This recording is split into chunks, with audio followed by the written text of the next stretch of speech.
Good evening, everyone. My name is Wahid Lutfi. Welcome to my Web University free education videos. As you can see, I have already made a lot of videos for Red Hat Linux Enterprise version 9, as well as Linux Ubuntu, as well as Windows operating system, virtual machine, and then a number of other Python programming language, C, C++. But today I'm going to just teach you Linux Red Hat. And this full course is going to be a course that I call it from zero to hero. So the previous videos that you were just looking at on the website, you have intermediate level, advanced level, basic levels, and all kind of levels. But I'm going to put a full course here that you're welcome to start learning on it. And then from this course, we're going to go to an introduction, as well as intermediate, as well as advanced level.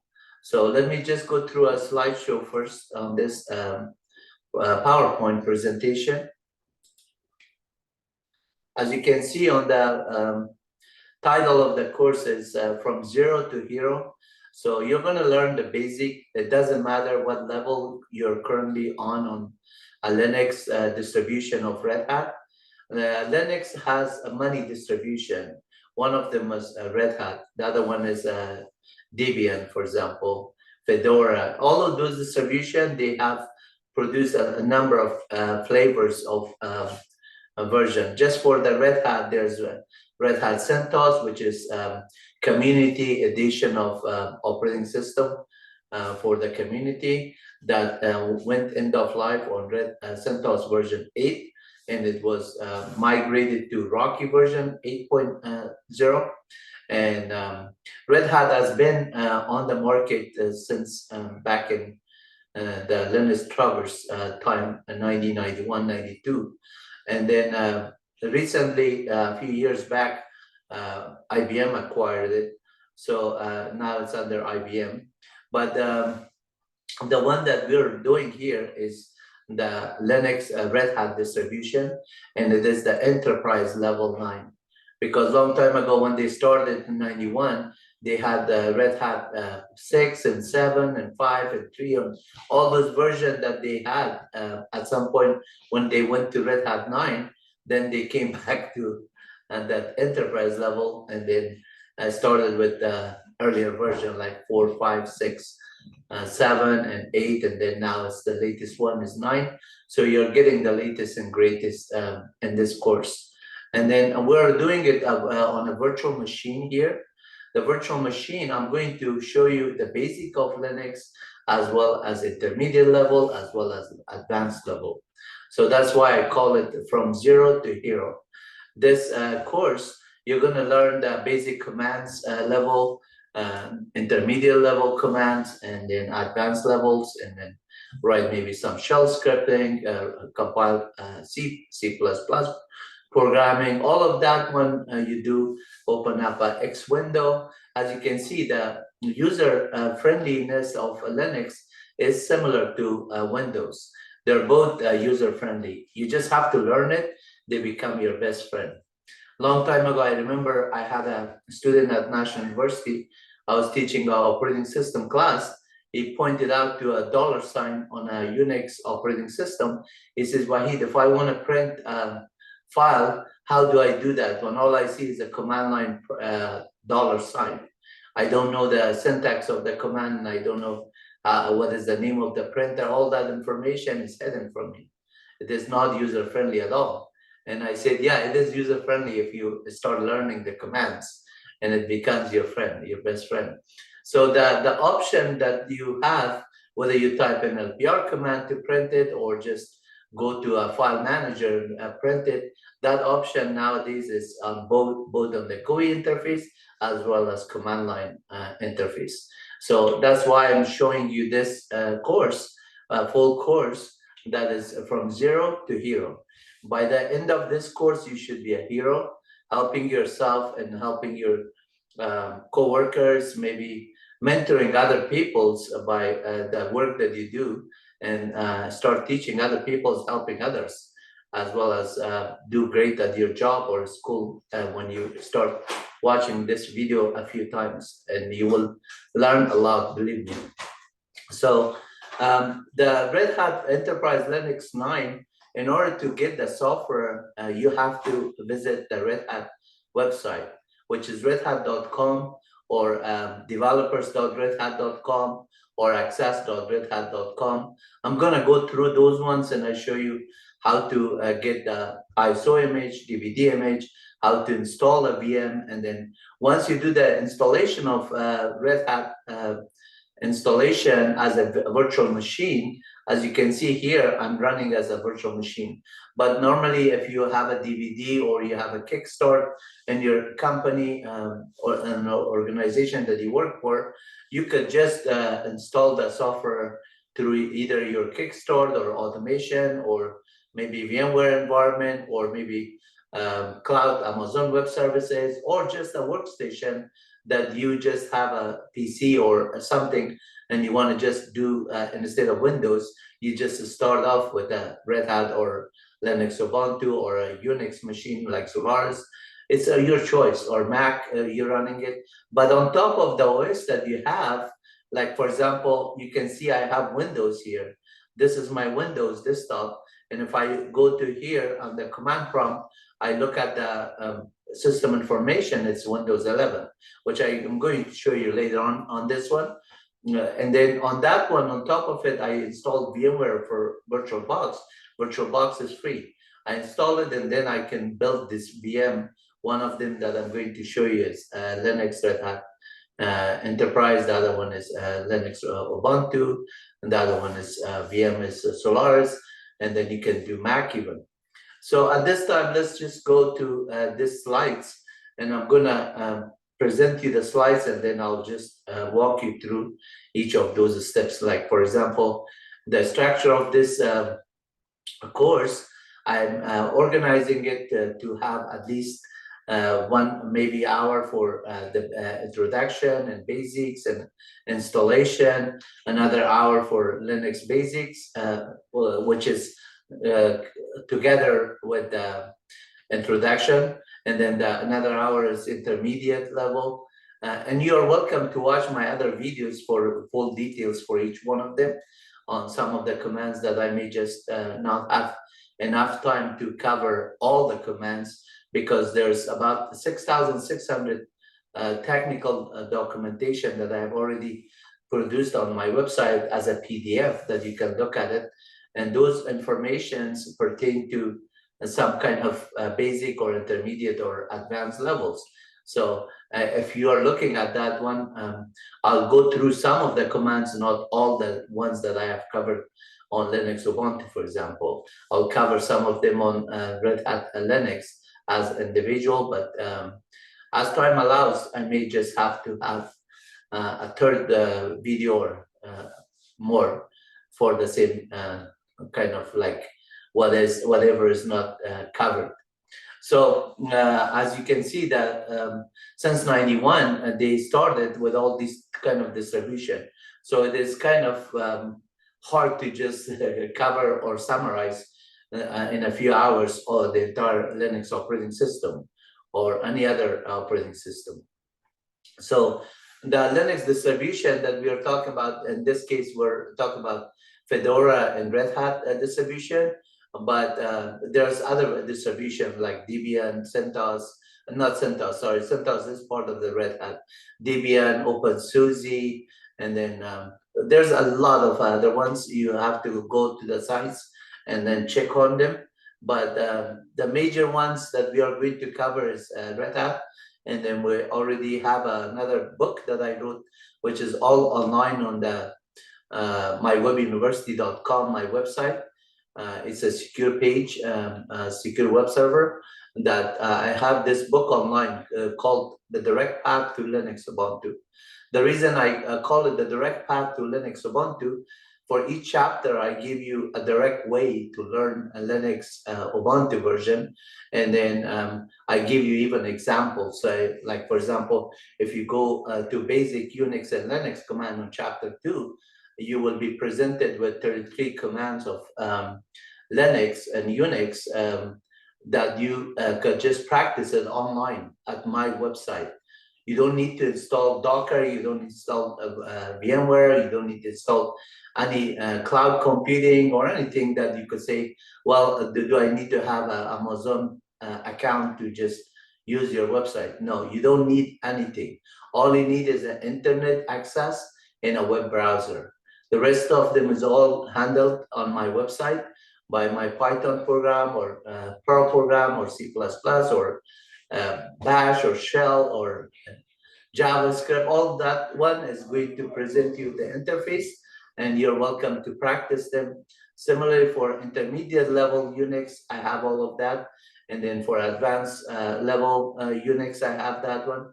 The intermediate level is also 33 commands or more, but with a lot of examples. And then some of the examples that require security, like change mode or change group or change ownership, those ones I'm not showing you, giving you access to change ownership of files, but I do show you in a file, like a technical documentation, what those change mode, change ownership, change command syntax are and how to use them and how the table looks like. It's in a nice format, so you can read it.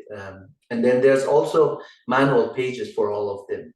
And then the advanced level is 88 commands, which is a lot of good examples of advanced level, including the debugging code and compiling code and a lot of Dockers and this and that, a lot of details. The G core, MDB, GDB, ADB, all of those ones, LDD. So a lot of the commands that are advanced level are covered on chapter 4. But for chapter 4, because there's 88 commands for each row, I have made one video for them, 1 hour or longer, that to present you the videos there.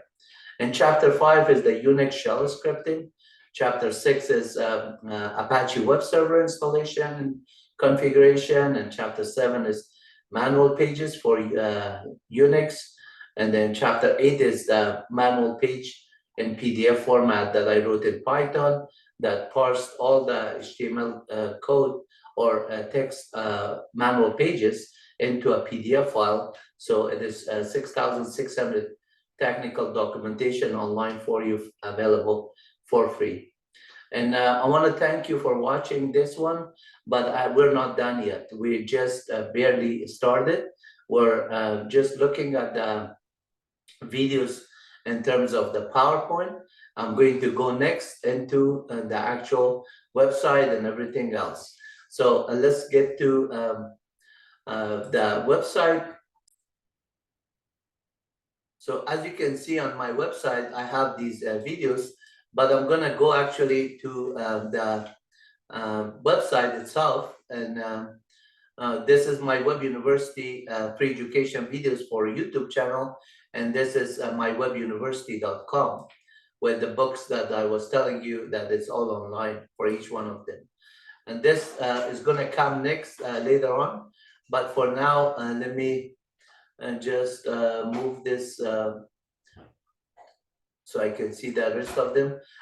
Yeah, for the website, so in order to just download the DVD image for installation of the Red Hat software, and that DVD, you have to go and open up an account on the developers. You can see this website is called redhat.com, and it is a HTTPS, meaning hypertext transfer protocol, secure.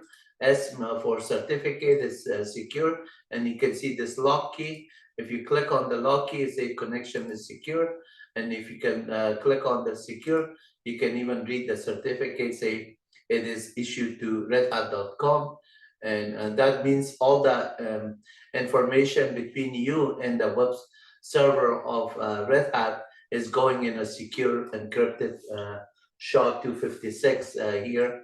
There's the fingerprint that they are using, and then the date that it's going to expire is September 15, so they're going to renew it way before that. And then let's just go to developers website. when you go to the developer website, this one, if you don't have an account, you need to request an account. Usually you have two ways you can request an account. One is the corporate account, that is a paid account that your company that you are working for, and they subscribe it, and then they download the DVDs and ISO images, and they're okay to install everything, and then they have the support under it. The support is going to support all the operating system and the kernel, patches, everything, along with every packages that you have to update at the time that they have vulnerabilities.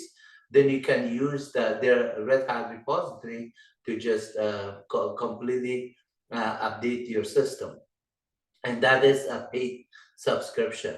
But you also have a developer subscription for personal use, that if you're a student or a developer and you want to test the software of Red Hat, then you can just open a developer account, which I did, and I use that developer account. I have both corporate account, which I work at my work, and then I have also developer account for personal use. And the developer account is the one that I'm using here to show you how you can just go download it. On the Red Hat website, there's also a website called access.redhat.com, basically. If I go here, let me just close this one, and then right here, if I just, instead of developers.redhat.com, I type in access.redhat.com. That's also a secure page. It's gonna take me to this login or register.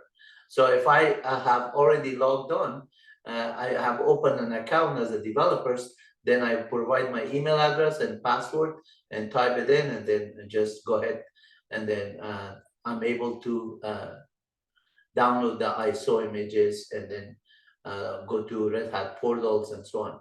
Here also all Red Hat software that you can see. Then obviously the Red Hat developer that we just visited, that one is the same thing. Some of these links are interlinked together, so it helps the developer to find things faster. And then for each one of them, you have to have subscription in order to use their product. So let's say we discussed the Red Hat. Now we have already downloaded the ISO image. I'm going to show you the ISO image here under the download directory, which I have already. Let me just close this one. I'm going to open a new one. So you can see here on the download page, right here, this download directory, basically all the ISO images and everything that I have downloaded are listed here. And Red Hat Enterprise Linux version star.iso is this file. If I just take the slash here, star.iso, RHEL.iso, ISO. Somehow the keyboard was matching it wrong. Let me just type it correctly. Star.iso. So you can see star.iso give me Ubuntu, Red Hat, and Big Sur for Mac. But if I'm just going to do RHEL as star.iso, that is going to be showing me this DVD, Red Hat Basis 9.1 x86 64-bit DVD. And then if I just click on the properties here, you can see this is an ISO image here. On the file type is showing that it's an ISO image. So and now you know that I have the ISO image. And then I'm going to also show you the actual, if you look at the presentation, I started off with this couple of views that you already see a VM that I have already installed. I have already run these banner commands, and I have open X Windows.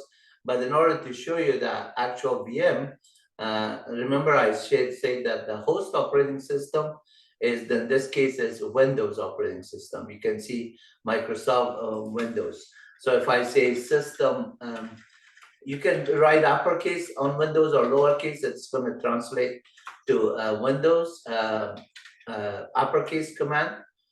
So here, if I do this system information more, is gonna just show me that I have Microsoft Windows 11 Pro.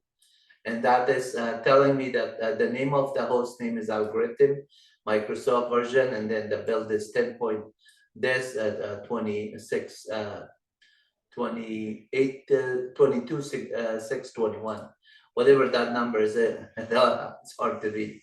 I'm far away from the monitor. And then here you can also do this kind of commands.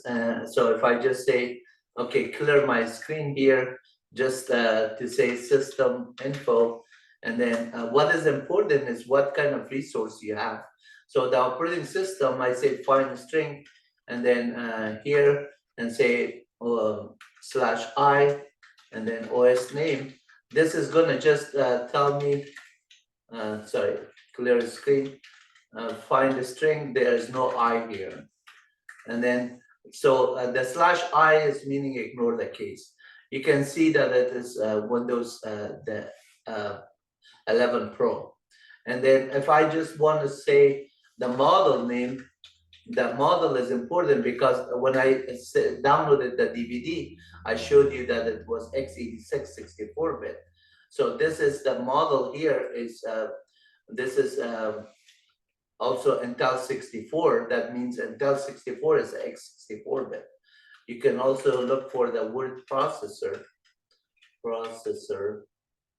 Let's see if the word processor is going to return here. Yeah, multiprocessor OS build type is that. And then if you look at the memory, how much memory I have to have enough memory on the host operating system in order to create a virtual machine. Notice this virtual machine that the host operating system, Windows, is 32 gig, now meaning that I can have some virtual machine with 16 gig of memory to run really great performance, or 8 gig or something. So on top of it, if I just show you this, clear the screen here, and then do clear the screen here, system info by itself, notice this command, it shows me at the bottom that this Hyper-V requirement is already met. As all this thing is enabled and the extensions for virtualization is enabled. What does that mean? That I have a VirtualBox software, and then the VirtualBox software is this interface. So when I downloaded the VirtualBox from Oracle website, oracle.com or virtualbox.org, I already downloaded, and then I was able to install the VirtualBox, and now the VirtualBox is here, software is available. I can run the VirtualBox, and then inside the VirtualBox, the hypervisor, I can just have as many VMs I want to. Notice that I have a Solaris machine, a Mac, and then a Red Hat, and a Red Hat 9 demo, and then so on. I have a number of them. And if I just want to not need this one, let's say on the virtual machine, I can just say remove it, this one. So say delete all files. I don't need to keep the subdirectories of the VDI files. If that was a demo that I just built it from scratch, I'm going to do one today. So I don't need to use the resources. On this hard disk, you can see when I go to the C prompt here and I type in directory, notice that I have about 759 gig of free space. That means that I can just create a virtual machine from 1 terabyte of storage. I can just allocate another virtual machine with 100 gig, and then it's only gonna take 100 gig of the 759 gig free. So I'm going to be pretty good with that. And then this virtual machine that I already built, as you can see the setting here, under the setting, you can see the general setting is a Red Hat 64-bit, and then the operating system is having a base memory of 16 gig, and there's 4 processor allocated to it, and then the hard disk space is there, everything, the display, 128 megabyte, and then the storage, all this other relevant information Like for example, network, I'm using a network address translation. The USB is connected here, all of that. And then this is just the setting for this one. If I want to just go to setting here, I can obviously look at the setting in detail here and then modify them. So like, for example, if I want to just change the memory, I can move it here. That's the nice thing about virtual machine, how you can configure it. But at this time, I'm not going to size it, because when I just do this one, I'm going to bring it up so I could show you a few things of how nice Red Hat is. And then at the same time, we're going to just go through a number of things. And then when we are installing the installation, during the installation, I'm going to go to an introduction to Unix and Linux, and then continue on with the rest of that class. So at this time, let's just look at the virtual machine. So you can see here, it says power off. When you start the virtual machine, you click on this arrow for the start. And right here, it's going to be giving you a notification. At the same time, it just says, do you want to run it in the scale mode? I say, yeah, go ahead, switch it in the scale mode. But this notification, it says now on the capture the keyboard, it goes through the startup. And then I'm not gonna just leave this one so you can see the full window. I don't need to look at it, but you can just leave that one if you want to. It already booted. Now, how fast that was. And then it gives you all these other options like network and the audio and everything else, the power on, power off. So the whole thing, you have an option. And then the list of users that I've configured, for each one of them, you can click it. And if you just want to log in a different user, you click on the not listed. And this is the Red Hat. So let's assume I log in with Wahid as my user. I provide the password. As long as your password is correct, it's gonna just notice that password was just kind of a screen that you basically had an option to type it, but it was not showing on the screen, which was all hidden. That is nice. So here you see that I am logged on the system here. And if I run top command here, you can see that I have the 15 gig that I was showing you in the virtual machine here. At the same time, how much is free on this one. And then the swap space, and then the load average on the system. Some of this information is very nice to know on every virtual machine. So some of the commands out of the installation, there's a lot of packages that are part of the standard that comes in, but there's additional packages that you have to install for software that are in need for you, that you need it, and then just make your system more tune it to your needs. So here, this one is showing all the information with load average. There's no zombie processes, and then the process ID, users, priority, nice, virtual memory, resident portion, shared memory, CPU, memory, time, and then the actual command. All of that one is there. And then at the same time, if you say uptime, this is just telling you that the load average is the same that above there was reporting, but it is up in the past 2 minutes since last reboot. So if you run the command last and then hit -5 and look at the last 5, you can see that the last reboot, I am still logged on as Wahid here, and the last reboot was there.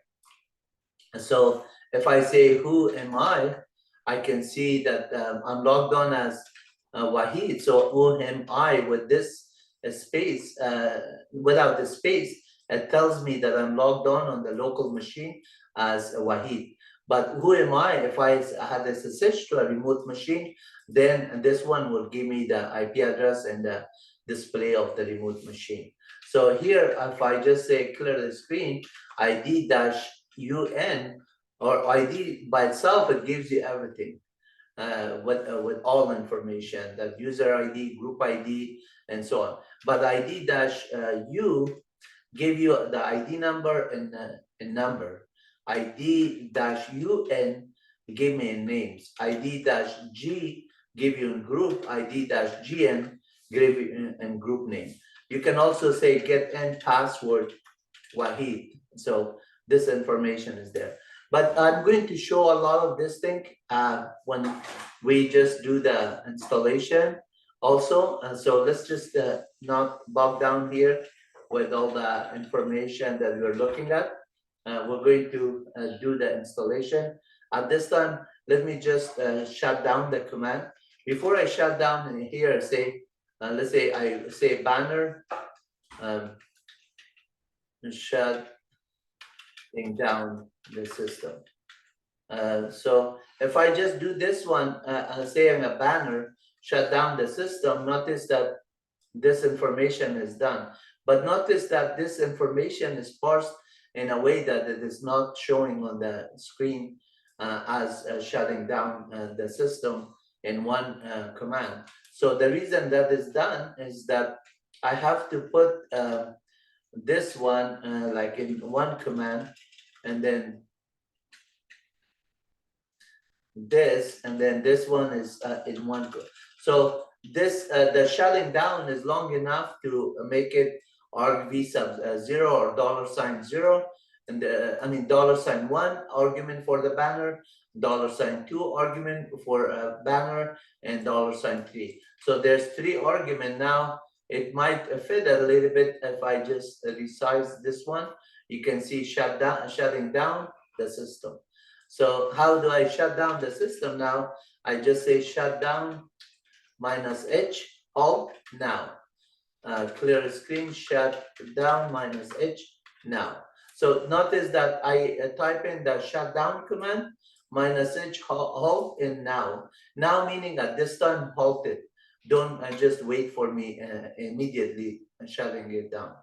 But normally if you do this one, you just do a sync on the system. If you're running some command, sync, and then a couple of sync commands followed by that one would be nice, because whatever data that is not written to the file system, it is not going to get corrupted.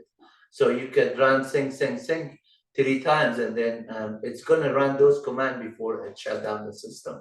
But again, the shutdown on a machine usually require root privilege or sudo access. So, and this one, since it's a desktop, a VM, is not gonna just ask me for one and it shut down. Look at how fast it was.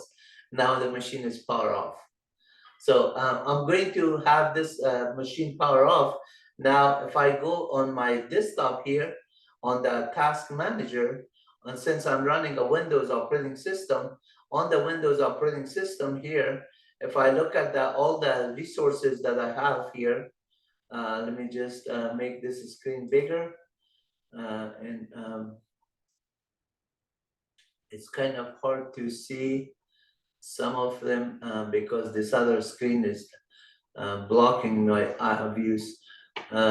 So name, status, and then the CPU, yeah, the CPU, and then everything else.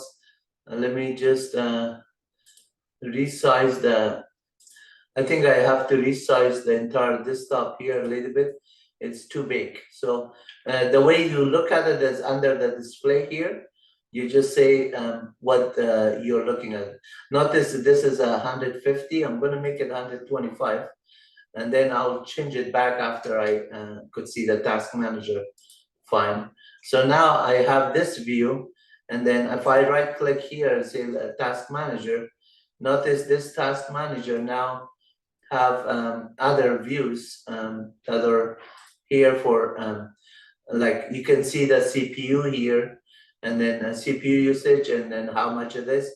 So 6 gig is used for the operating system, 24 gig is free. And then memory usage, and then CPU usages. I was talking about memory actually.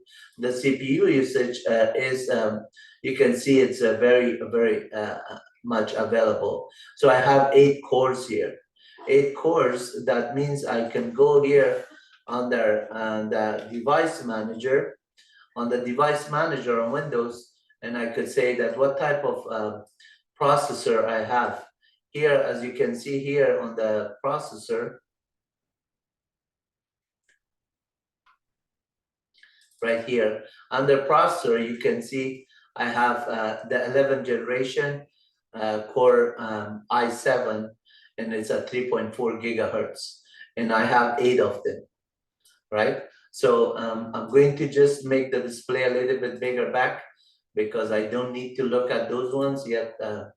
I want to make sure that you can see it better when you're looking at it. So let me just change this to 150, the recommended one, and we're set to that one. Let's see why it didn't do it. Display setting here, and this is 150.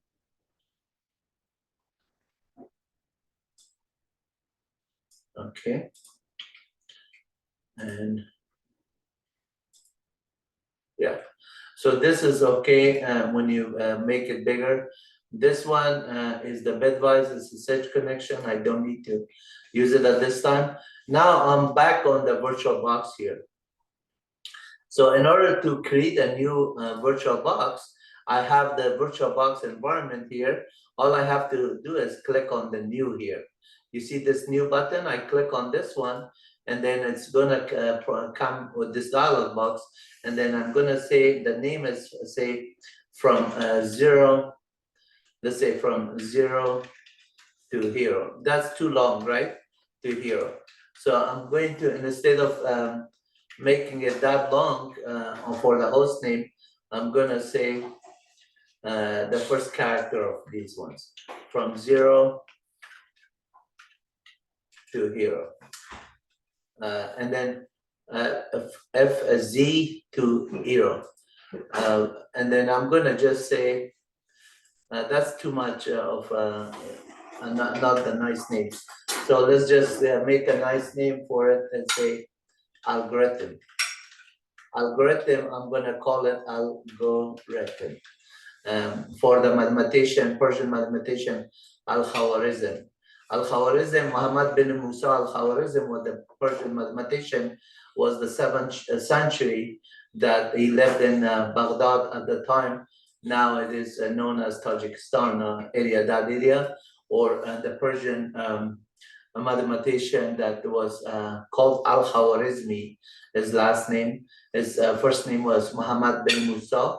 And then because it was Al-Khwarizmi, when he came out with the terminology of we should write a infinite, not infinite actually, a finite kind of a set of instruction to execute some computation, to carry out some function in order to come up with that computation, that the steps is called algorithm nowadays. So everything that you do in computer science or artificial intelligence or data science or programming, you're writing an algorithm.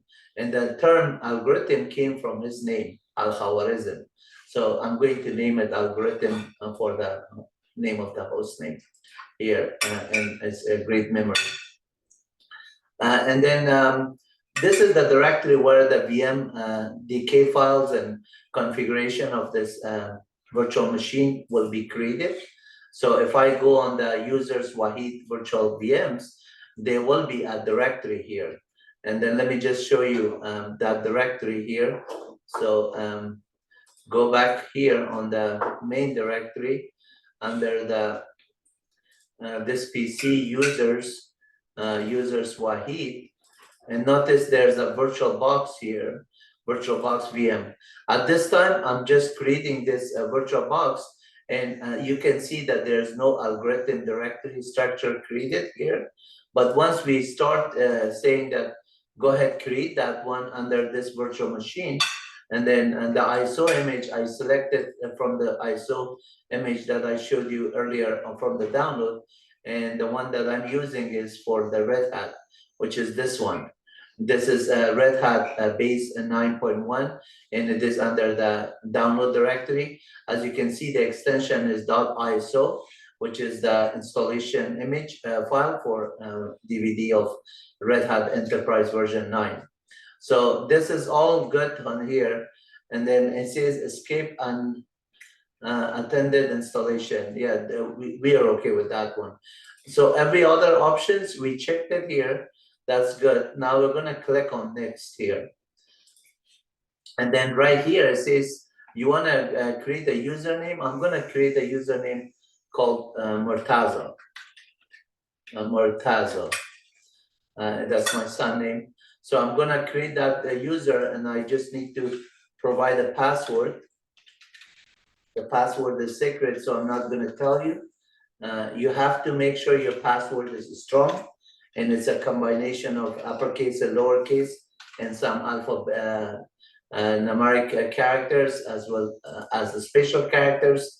So and numbers, and then you make it so unique that it's more than 8 characters long, and then it's going to be good. So now the algorithm is there. The domain name, notice the domain name is given by Red Hat, mygas.virtualbox.org. I'm gonna leave that domain name for now, or I could just say don't give any domain name, doesn't matter. So whatever this one is, if you just do it, when you type in host name, it might show algorithm.mygas.virtualbox.org. Just because we're gonna help VirtualBox to also have their entertainment there, since they're creating it, let's just leave that one as the domain name. Here, we are going to choose the base memory and the processor. So I'm gonna give about 16 gig of memory. So 16 gig, let's go to 16 here. 16,384 is 1024 times 16 is making 16,384. And then here, processor, I'm gonna give it 4 processor. I have 8 processor, but this VM, I want it to perform really good, because that VM, I wanna finish faster and get everything done. So I click next here, and then create virtual disk. By default, it says the minimum should be 20 gig, but I want to get like 100 gig. That's good enough for a VM that I'm using here. So approximately 100 gig. I can allocate 200, but depend on what you do on the system. So if I just want to use this system and then do clean up with the other ones, then I can just even do 200, and then let's just go 200. So I have enough for all the development web server that I can later on build on this one. And when I say from 0 to hero, I'm going to build Apache web server. I'm going to make this Red Hat box my Linux Red Hat development version for my production Ubuntu version of Linux. So you can have a development of Ubuntu and a production of Ubuntu, or you can have vice versa, doesn't matter. As long as you know what you're doing, you can just make those system. Even you can have development on Windows platform, depending on what you have on your website. The content is what is supported. Right here, that everything, if you just click on this pre-allocated full size, the entire 200 gig is gonna be used. I don't wanna get the 200 gig pre-allocated, because when you do pre-allocated, it takes the 205 gig that I allocated here.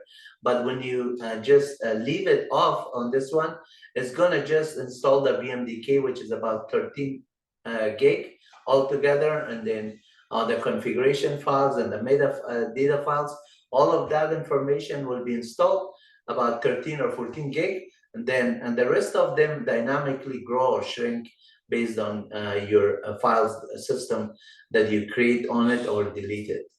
So this is all there available for you. You click on next.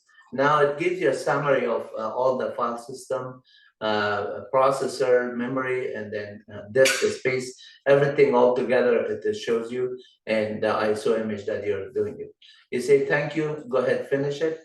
Now this is ready. This VM, it just says powering on. Right now it is powering on, but I just don't want to do it at this time. I'm going to just stop it. So let me just do a power off. So when you do a power off on this machine, you're saying that let me do further configuration on the setting, and then just make sure that some of my settings that are started is not gonna go give me a hard time down the road. So one of the information that I'm checking on it, yeah, we have 16 gig here, is good. And then the processor is 4 of them, that's also good. And then the display is also, notice the display by default is giving you 16 meg. I'm gonna increase this one to 128 meg. That is, the default is 16 meg. They're assuming you don't have too much memory, but 128 meg is nothing. So you have a better display rendering, things happen faster. So on the system here, under the motherboard here, if you see the motherboard here on the pointing device, which is PS2 mouse. This is an old PS2 mouse. Well, we're going to change this one to USB tablet.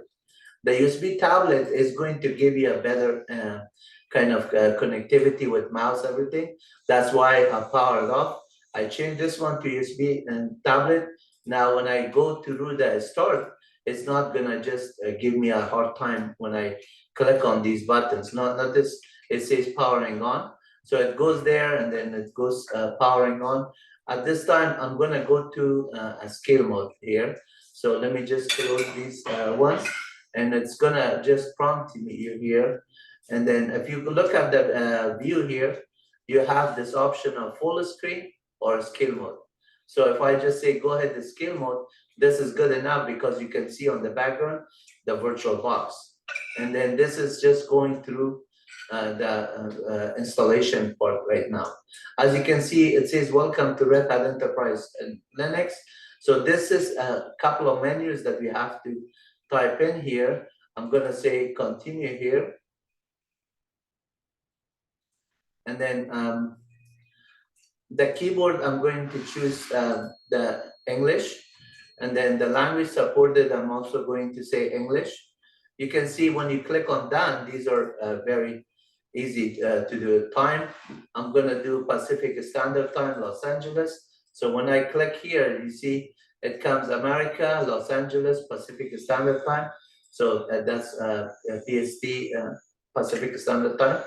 And then for the Red Hat connection, in order to connect to access.redhat.com and log into that one, I have to first make sure the network on this machine is enabled. So Ethernet cable, as you can see right here, is already there, and I'm already on the ENPS 03 interface, and this is on. So that means my network is already through Wi-Fi is connected, but you could connect through Ethernet also, and then that would be showing you that it is good. So at this time, I'm gonna go to Red Hat. And then for this moment, because it is requiring a username that is your subscription, I'm gonna pause the video so I can enable this password, this information, and then the account, and then we will resume after. Let me pause it for a second. Type in the account information for the subscription that I have, the developer one. And then as long as you have a valid account, you should be connecting to it. And then the next step is installation source. So I'm going to pick up the installation source saying that go ahead, do the default one. And then software selection, what I want to install is this GUI interface. I can also add on more packages here to do it, but then later on I can use gnome-software to update more packages. So if you want to just do a mail server, then you have to select this one. If you do a FTP server, you have to select those packages. But you can also use DNF install like mail, or DNS install FTP, or DNS install DNS bind, and so on. So a lot of those options are there. I'm going to just use the GUI. The installation destination. The installation destination is the hard disk VMDK file that we allocated 205 gigs. So once you select this one, then you say done. Now this installation is going to be ready. No disk is selected. Let me just do this one again. And now when you see this check box, you click on it, it should change that one. And now you see that installation disk is also good. And then the next thing is the software selection. We selected network, we do. The kernel dump is fine, it's already enabled. The security profiles is also, I'm going to leave it the default one. And then the root password, I need to give a root password here. So let's just get a root password here. And the root password should be different from the regular user password because of security reason, and it has to be strong also. Let me just type it again. And it has to match. When you do this match, if the match shows up here, let me make sure that I type it, both of them the same.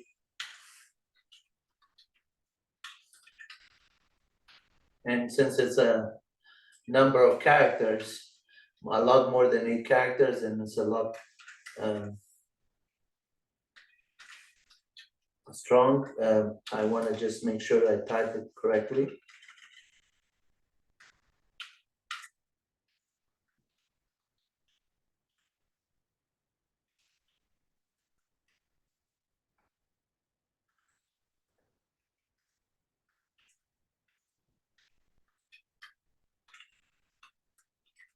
Okay, so the root password, since it's strong and it is there, I don't want to lock the root account this time and then allow SSH. I don't want to allow SSH. I have to be logged on with another user and then SSH to it. So that is the standard. Now root password is also showing here. Notice this begin installation is did it. So now I'm doing the installation. This is going to install this VM as algorithm. The VM is going to do it. At the time of installation, it's going to go through a lot of the packages through Red Hat Package Manager, in this case DNF. The previous version was YUM, Yellow Dog Update Manager. The version 8.6 and 9 was using DNF.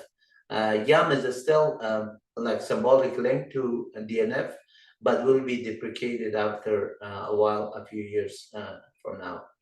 So, and start using DNF instead. The installation right now is going on. So I will leave this installation until it is completed. Then we can resume from the installation. Now I'm going to go back to the PowerPoint where I was showing you the slides that I'm going to cover a number of things. So we already covered this Go interface I showed you, and then the Linux history.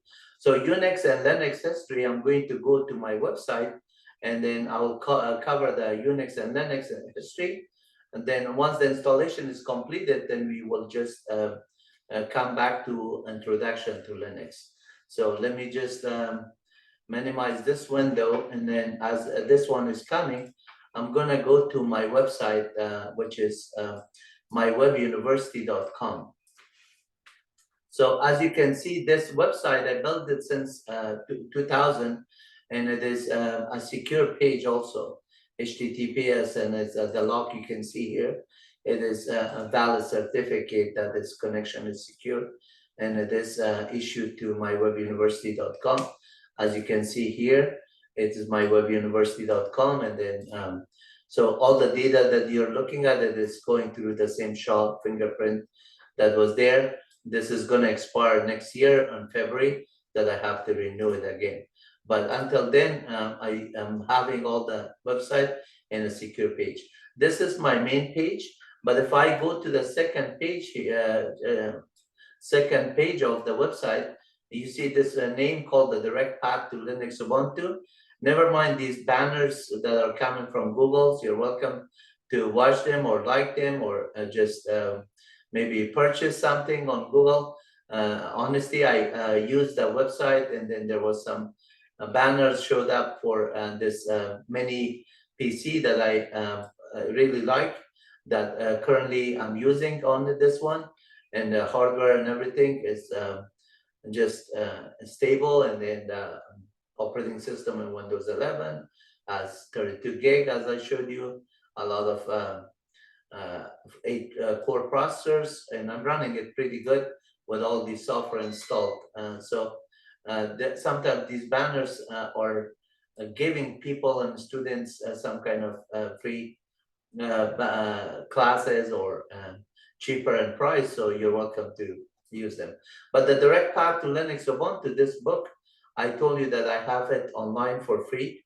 And the first chapter, Introduction to Unix and Linux, as I showed you on the PowerPoint, I'm just covering Unix and Linux operating system and details here. Let me just make this the screen a little bit bigger.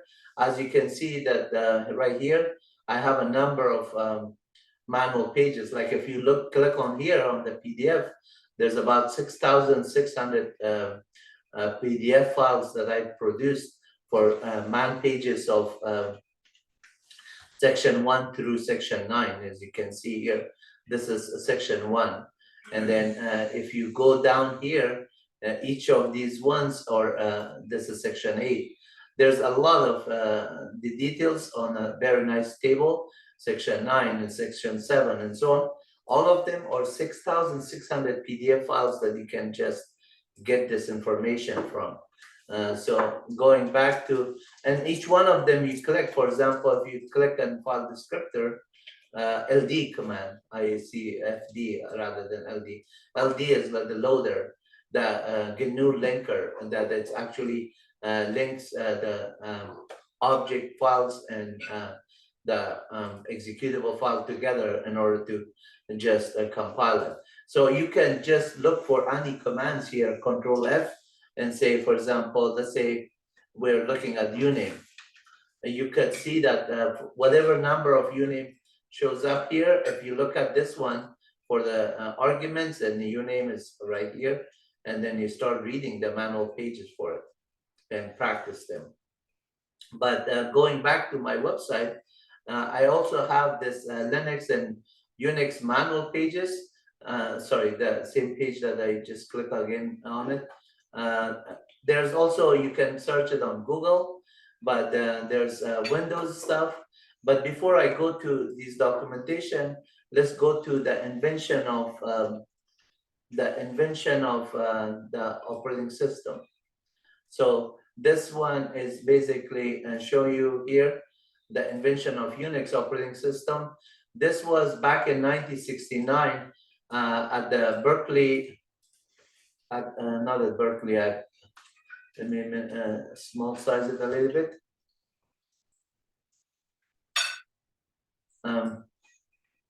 This one is right here, Dennis Ritchie, God bless him, he passed away. And this is Ken Thompson. Yeah, thank God he's alive.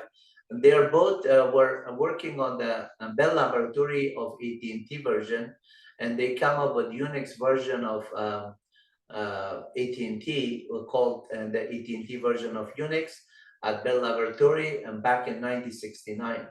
Dennis Ritchie was a C programmer that originally invented C, and Ken Thompson is still writing programs for.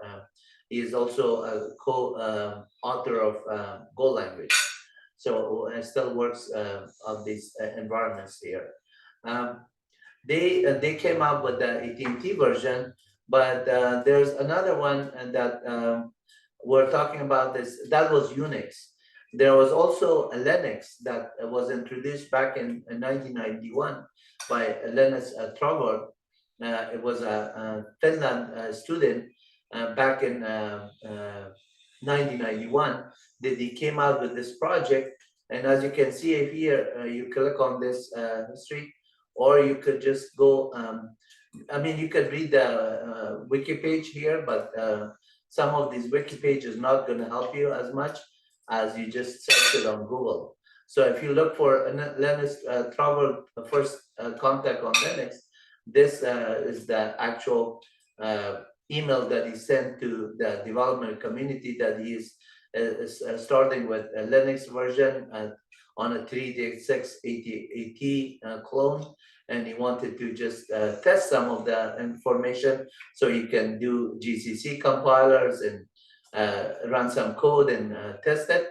But then now that project turned out to be a big project. And 1991, you can see that he was young.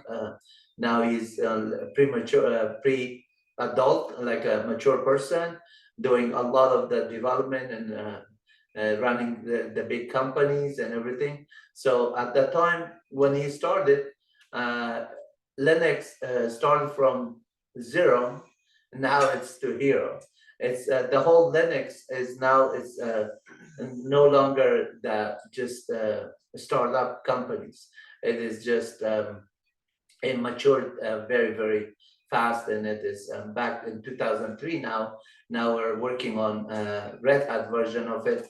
There's a lot of distribution of Linux as a result of these people started back in 1991 with the version. So, and Linus Trouble was the main person that did it, and then a lot of developers, GNU developers, everybody else on every other company are contributing nowadays on open source community.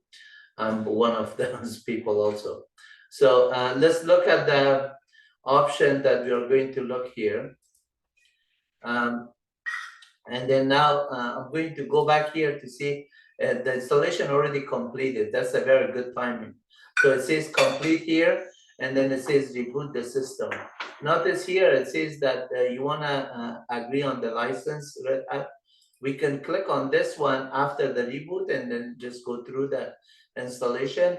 At some point, I have to make the subscription working, and then I may have to pause the video again because that one requires my Red Hat subscription there. So let me just reboot this system, and it's going to go through the installation next page, which is called post installation. So at this time, this VM is almost ready for us to just go to the next session and have it running. You can test a lot of stuff on it, and then at the same time, you can eventually migrate it to production environment. So now notice the same icons here that are coming for network, and then the boot and everything. And right here it says start setup.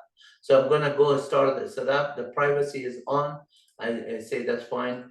At this time, if you want to connect to your online accounts, Google or Microsoft or Nextcloud, I'm just going to skip those ones. I don't need to. So the about page here that says, okay, give yourself some information. So I'm going to just put the same name, Murtaza Lutfi, as the first name. And then notice here it says Murtaza Lutfi is there, but I want to just shorten it. But that's Murtaza is good enough for it. Or I could just type in Murtaza Lutfi every time I want to type in. And then enterprise login is fine. I'm not going to enable anything. This is just fine.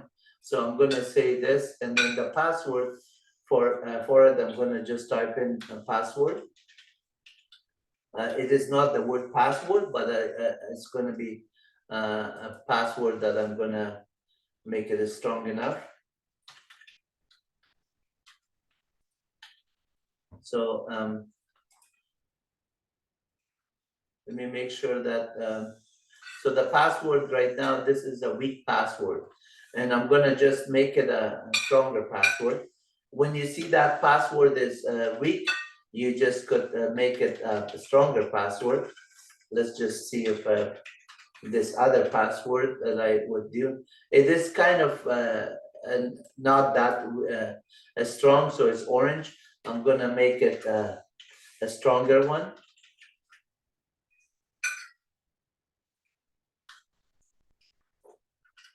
Notice it's all green now.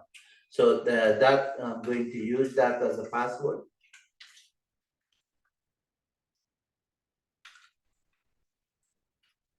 And then that mashed is good. So I'm going to say go ahead next. And then it says all done.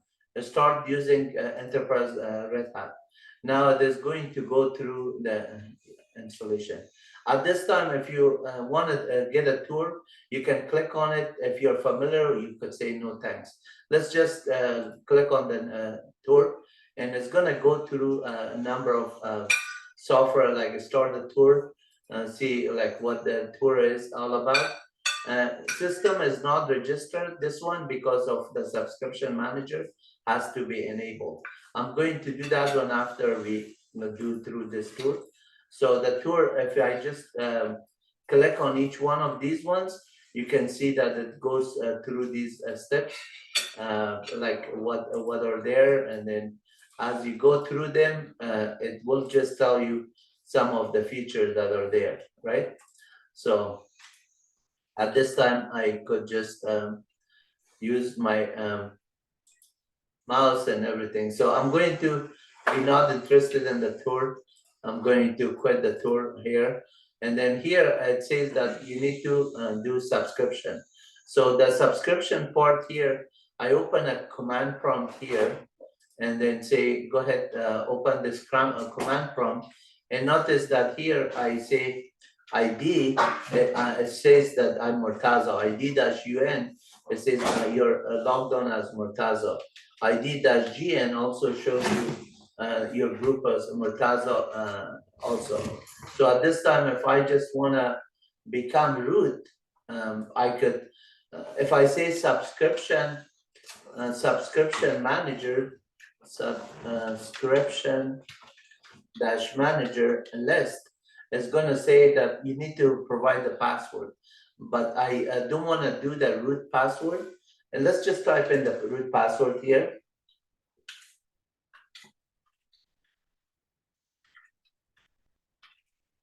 Because subscription manager requires a root access. Since you can see that the system is not subscribed, I'm going to just pause the video here so I can enable the subscription. So let me just do pause. Okay, as you can see, I enabled the subscription.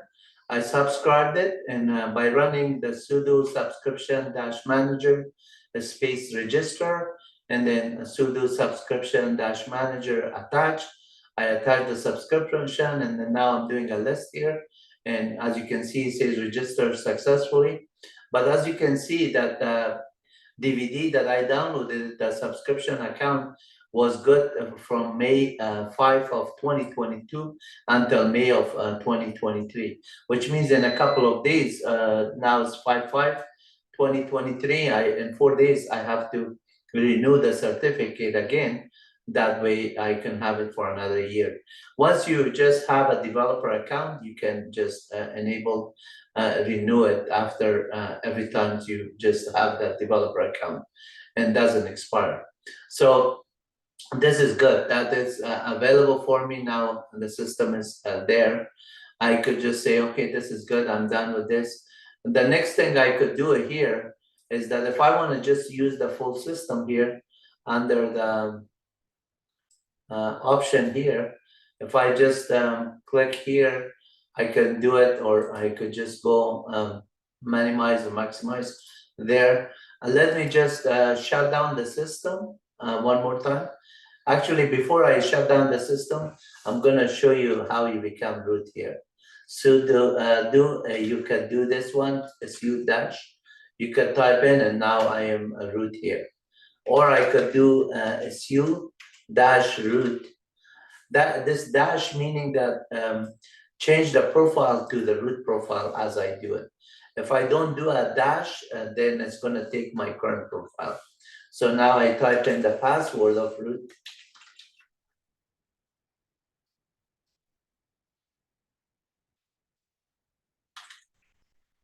And I have to write the password correct. Again, you see I'm root here. So as you can see here, echo $$ PS1 is pointing to the same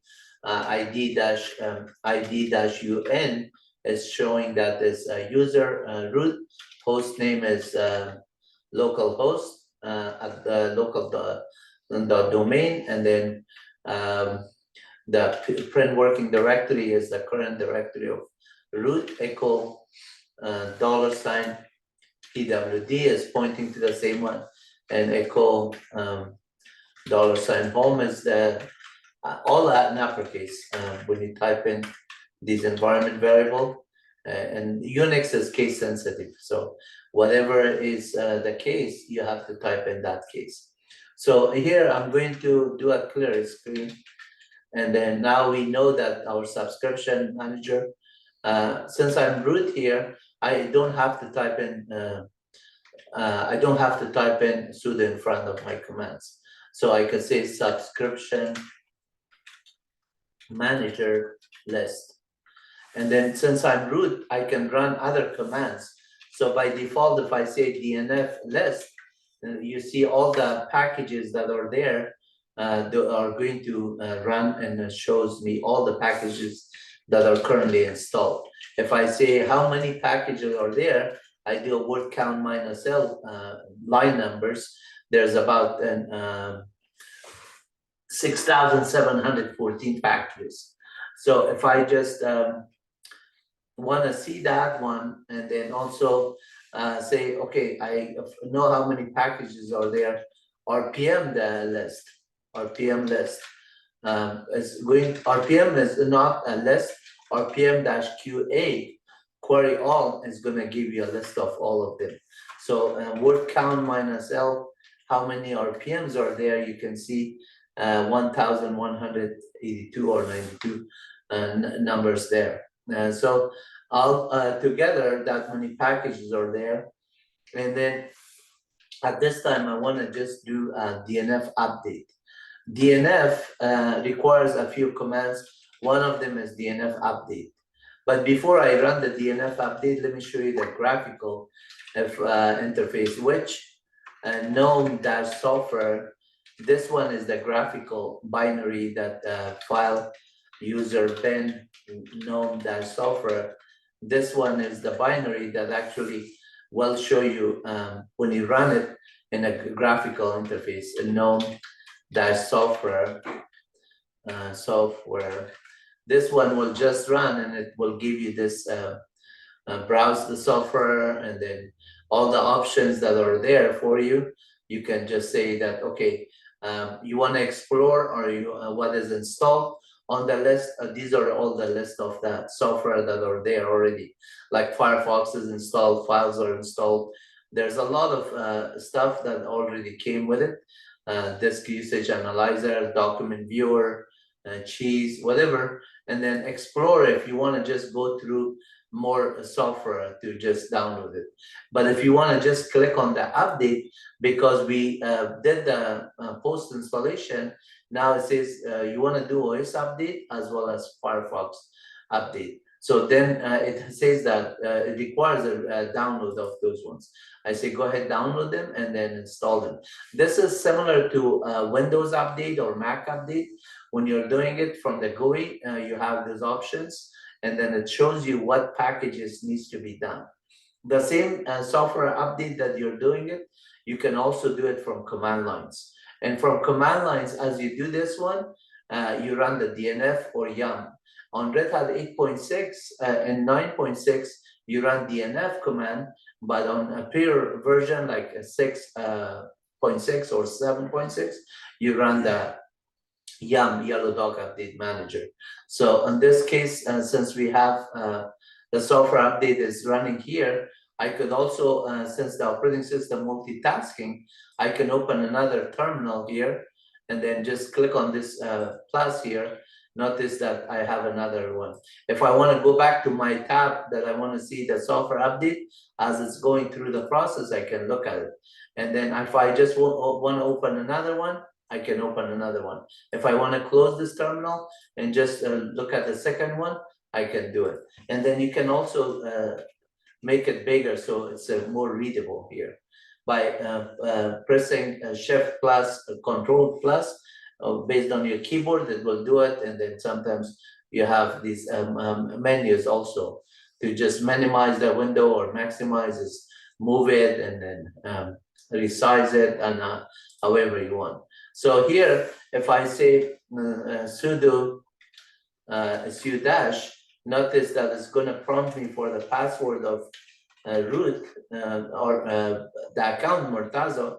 In this case, I'm going to type in the password of the account Murtaza. Now I'm root here.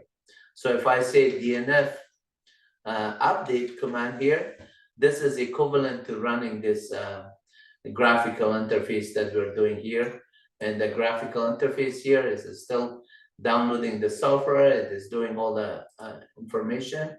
And then for Firefox, let's just see what is needed to be done.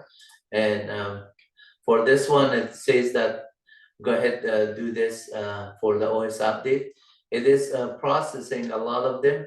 Notice that bash and other ones are all getting curl and all of the packages. The list of the packages on and on. That's why it is just taking a while. I remember we were looking at like 6,000 packages and there that it needs to be updated. So when you do your system, depending on your network, how fast it is, the OS update, it is going to complete it. And this one is about 113 meg file that is there. And then when you click on this one, the next time that your system is updated, it will just say that your system is checked with the green that says the system is updated. But you can also go back to the command line here. On the command line, if I just bring this one up here and then click on this one, if I just say DNF update Firefox, then it's gonna just go on the repository. It says, okay, this is the version of the Firefox that you can update it. I say, yeah, go ahead, update that one. And it's gonna download the package, downloading the package. So it is gonna do that one. And whether you do it on the command line or on the graphical user interface, the packages are going to be updated. And then sometimes you cannot run multiple instances of DNF on the same packages because there's YAM or DNF repository. The cache has to be just working on a lock file that is there. But if you just have done something like that, and then the graphical interface is waiting on this, you can come in on the command line, refresh it, and then get this thing done. So now I did that one. I can also clear the screen here. Say this time I'm going to say DNF update. When you do DNF update by itself, it's going to say, okay, at this time I'm going to do the kernel modules. I say go ahead to 252 megabyte downloads. Notice this is doing the kernel modules right now. So if I could just leave it like it is, as it is processing on the entire OS kernel, then when it is done, the next time I run DNF update, it will say your system is up to date. Right now it's doing all that transaction. Let's just give it a time, debug and all that. GNU utils and SE Linux, secure enhanced version of Linux. All of those things are going to be done. Curl and then WebKit 2. A lot of the system D, Samba, and network kernels. You can see the name of the packages as it comes in. Right now, 86 of the 327 packages.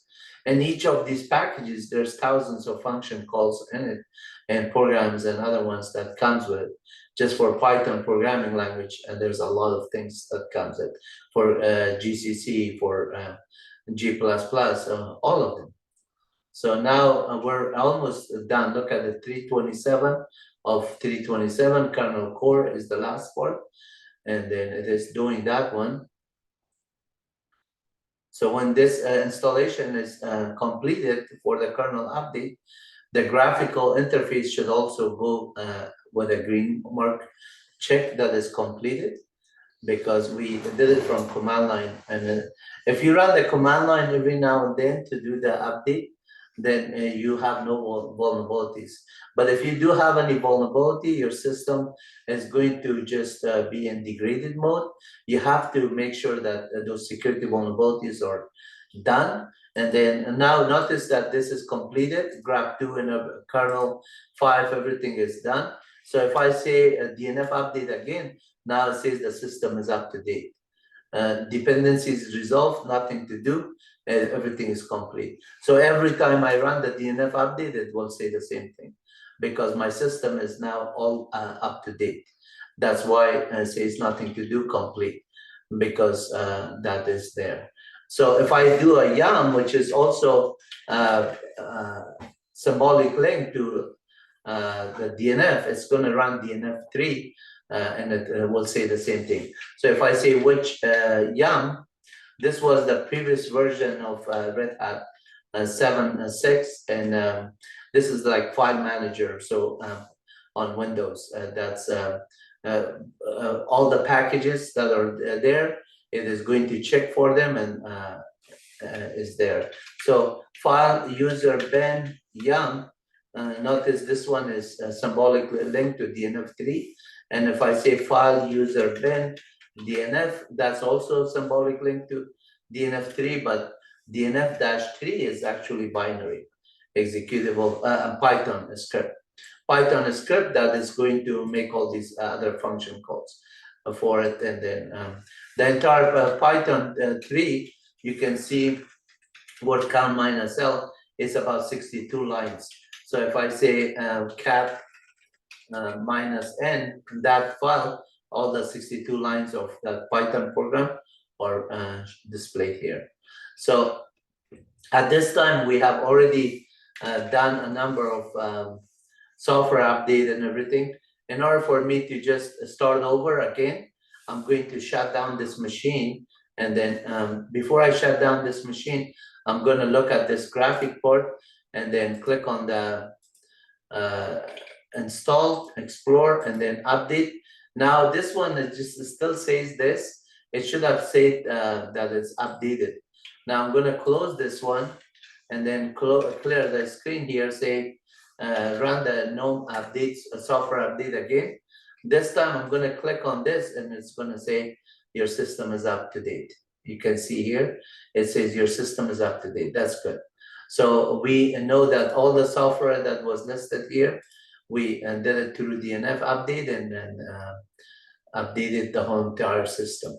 So now we're done with this one. I'm going to just close this one and then open this interface. And here I'm still logged on as a root. So I'm going to do this time shutdown -H now. And this will power off this VM. This is how easy it was there to build this VM. I'm going to go back to this VM. And now notice it says power off. And then I'm going to start it up again here.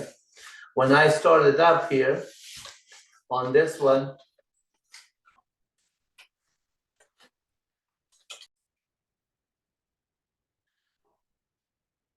so I just clicked on the start up.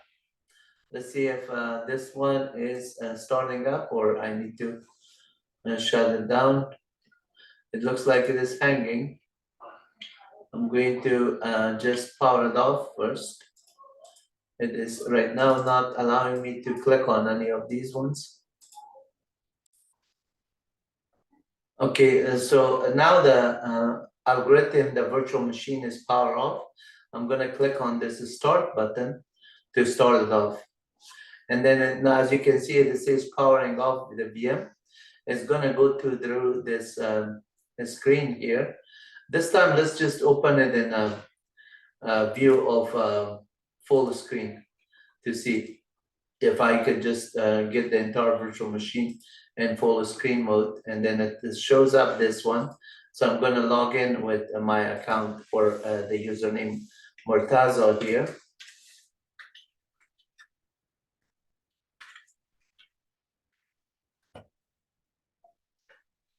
And then when you type in the password, it's going to go through this window. And notice that the screen, unfortunately, is not as of a good size that I could look at it. And then I'm going to go open up this screen in virtual mode. So right here, you have on the virtual machine and different scale mode or full screen. The scale mode is looking nicer here, but I can also resize it from the scale mode here to just make it like whatever I scale it to, and that would just be my screen here. So this is like a desktop here now. And I can see that desktop, the background image and everything that are there. I can just click here on the display setting. Since I have it, now I can say I want to just have a different uh, size. So let's just make it like that for an 1920 by 1080 resolution. So this is going to look a little bit too small for this one, but notice that how much of this thing is flexible. You can do under the activity here, you can click on the menus. These are the list of the menu that are there. Open a terminal and then just shift control plus, and you can just make it as big as you want, or just to say close this one and then just open a new one, and then let's just say this one I want it up to here. And then if I just want to xterm, by default it says that you want to install xterm. If it doesn't come in, if the package that you're looking for it and it's not there, it tells you that you want to install it, you say yeah, go ahead, install it. Then now all of a sudden it opens the xterm here. So it is available. You don't have to do DNF install xterm. Now say which xterm, it is just there. So if I just say xterm, by default itself is gonna open up. But if I want to keep my command prompt here and just use the ampersand here, that will also do it. Notice the font and other ones of xterm is too small. So you can have option here with parameters that you say, like I say dash font size, and I'm gonna say 15, or dash face of the font, I'm going to say New York. So if I just do that one with ampersand, notice that it opens up the xterm in a nicer face. So if I just don't like the font still, 15 was too small, I could make it 16. Or just exit out of here, make it 18, and then 18 will look better. And that way it's readable. Even 18 is small. So let's just make it 20. 20 this, and now it is readable here. So on this one is my terminal. I can open other terminals, and I don't have to have a default color of white with a foreground of, white and background of dark. I could just say xterm minus BG for background, and then I could just even use the HTML code of color with the hashing code of pound, and then a red, green, blue syntax. The red, if it is all zeros, is this gonna do 0, and then green is, let's say I wanted like 20 for dark green, and then I could do this for blue, and then foreground of white, and white I could have 3 Fs. That was pound 3F, or I could just write the word white. And then minus a font size, again, is let's just make it font size of 20 because that's readable for you. And then minus face of New York here again.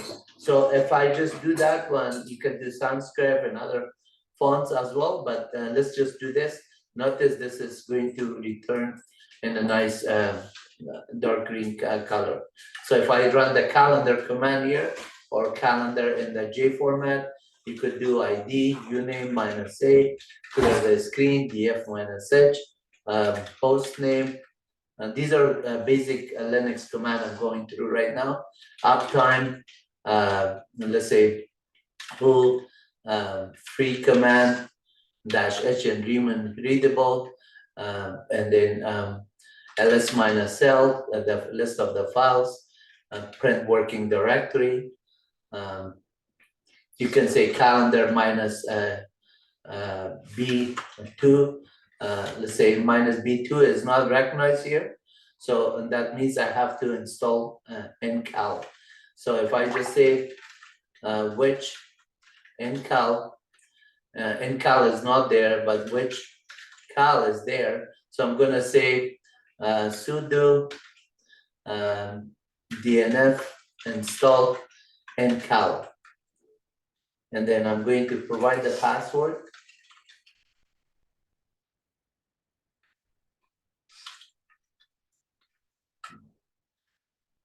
And now ncal is installed or not, it just actually says cannot find a match ncal.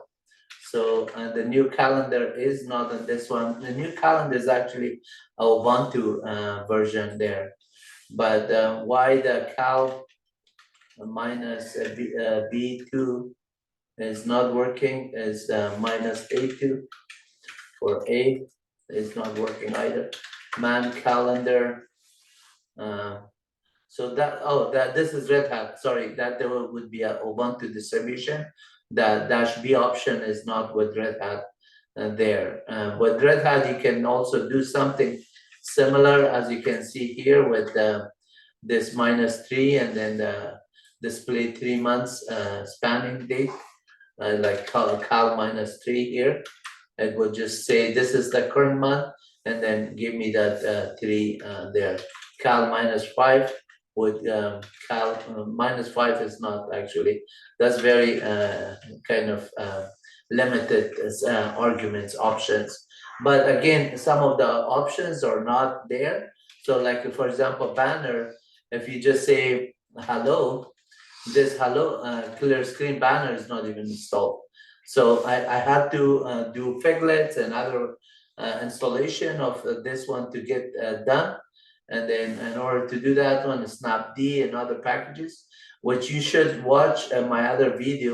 I don't want to go through just to a list of information in order to get this thing done, because I already have a video that is showing, or just for the demo, I could show you how to do that one.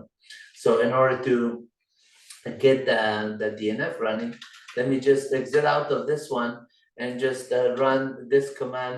And instead of dark green, you can just change this one to 00 and dark blue. Like if you just say 20 or 15 for dark blue, that will just open a nice dark blue here. And then on this one, I could also do dark red. So 15 here, and then just change this one to that, and that would be a dark red. So let's just close this one. And I really like the dark green here. I'm gonna just say instead of 20, I'm gonna do 15. So the dark green is the color that I wanna use at this time. And then some of the option that you can do with banner, for example, was not there. So I have to install figlets. And in order to do it, sometimes you have this DNF command. So let me become root here, sudo su dash, and then I'm going to type in the password.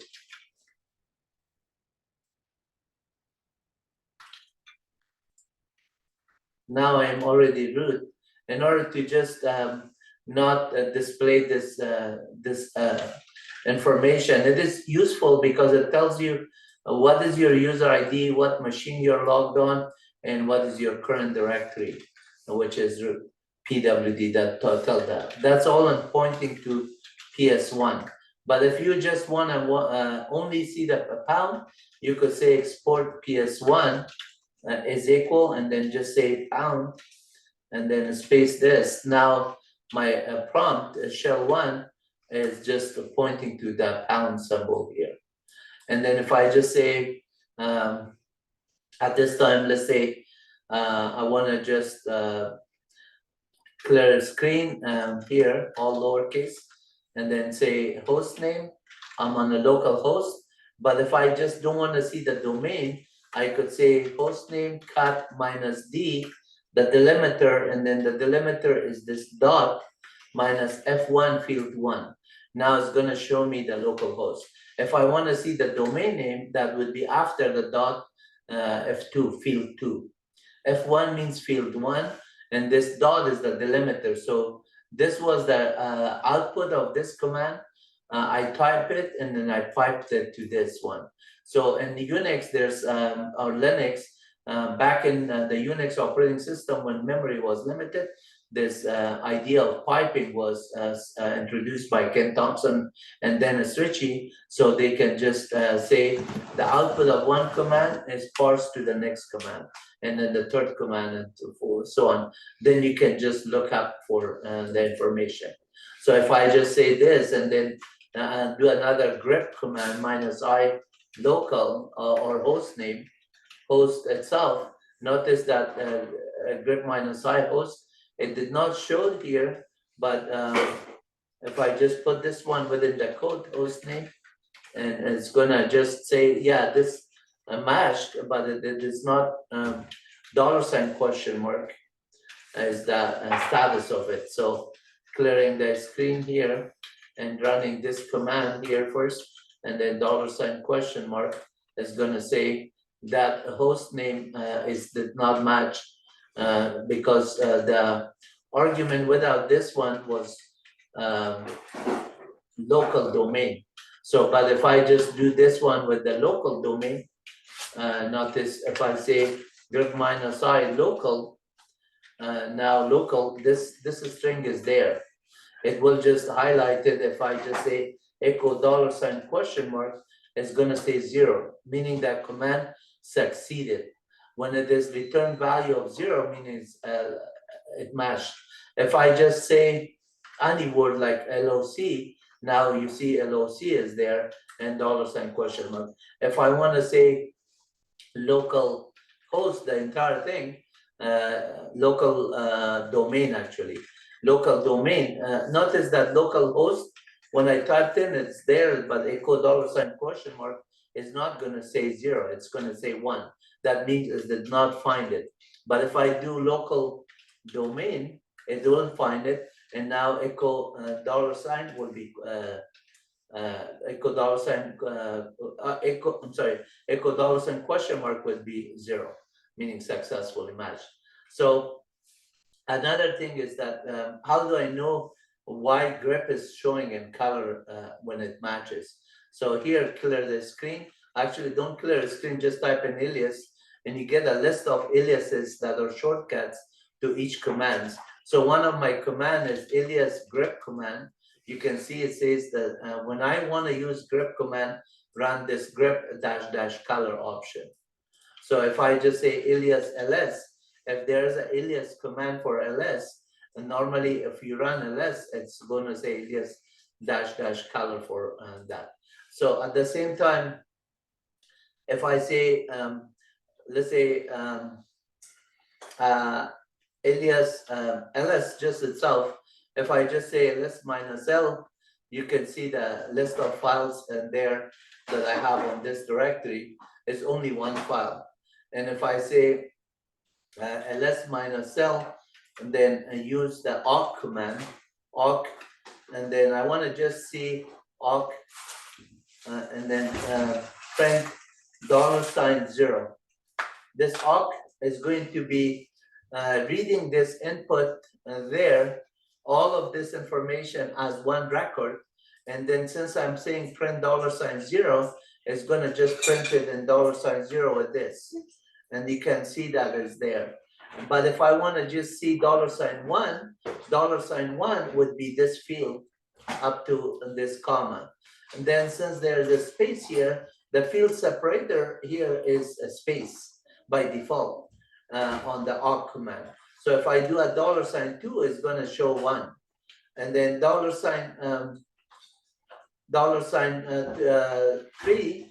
is going to show the root. And then notice that I got for one of them 4 and this other one. Why I get this? Because notice this one is $2 was the second argument on this one.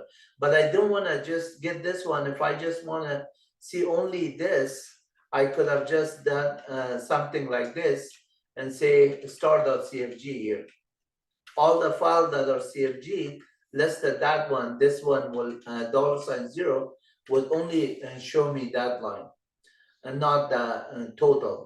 I could have also done this one and then grep out from grep -v total, and then pipe that one. That would also do the same thing. This grep minus v means don't show me the word total. Whatever on that line that was showing here with total, this is grepping out. So this option. So whether you do put this filtering by the configuration files or another character, as long as you don't want to see the other one, there's many ways you can do it. Now, this $2 that I did this one, if I want to say that give me $1, we'll do this. Now $2 is root 1, $3 is root, $4 and is also the honor and group, and $5 is 911, I believe it is. Call 911 on that one, and then what was $6 is the May, and then $7 is the timestamp, $7 is timestamp, and $8 is the date, the hour and minute, and then $7 was the May 5, so the 5th it was the date, and then $8 was the hour and minute, and then $9 is the actual file name. So you can see that one, all of that information. And now if I just want to see that this information, when I say you could learn from 0 to hero, now notice that how many of these commands I run in order to get that one. If I just want to say cat minus n, the name of file, and account that, and press tab, automatically reads it. That configuration file is listed here. Let's clear the screen again here. And then this one, notice that when you do this one, this file is showing you in line numbers by line numbers of that one. But sometimes you may just say, well, I'm already there. Let's just do another while read and then a variable name or file name, file do. Now I say echo listing the file, just now I can do a lot of commands here. ls minus ld $file, and then at the same time I could do a cat on it or something, but I don't want to do that one yet. And then I could do a stat, for example, on $file, and then say done. Notice that when you do these commands, I parse that file into another while statement. The while read var is looping. It reads the list of the files that I'm having here. Since I'm just only having one file, it opens that file, then it runs this, say, listing the files, the echo command, and then it says ls minus ld. It just displayed this one, then run the stat, which is giving you statistics on that file number, the inode number, the superblock, the device name, the size of it, the permissions, who owns it, who is the user, what is the group ID, all of that. The access modification, which is when was this file created, when was accessed, when was modified, when there was a change, what time of birth. It had all of that one is there. And every time you access the file, you change something on it. If you touch the file, and then the timestamp information changes. So if I just say touch this, now this file is created. If I say echo, this is a simple test, and I'm going to just write it to this.txt, and then I say, now just append to that one a second line and say, I'm going to just write 2 here, and just so you know that there's 2 lines in there. And then now I look at the ls minus ld, this star, you can see I have 2 files. One I created with the timestamp of 521, that is 0 byte because I used the touch command. The second command is not 0 byte, it's 47 byte. So this .txt has that file. If I just open it with cat minus n this.txt, you can see that this file is 2 lines here. And then the number 2 was exactly written to show this. If I just don't put this dash n, you could see exactly how I created that file here. And you can do vim on the this.txt. You can open it in VI editorial, and you can also do set list here, and then you can see the $sign at the end of them. If there's tab here, for example, let's just press some tab here, and then if I do this tab here, and then press another tab here, a couple of them here. Notice that tabs are there, and if I say set no list, those invisible characters or just that tabs are not showing. It shows as if these are spaces. But in order to know it on VI Vim, you say set list, and you will see those $sign new line character.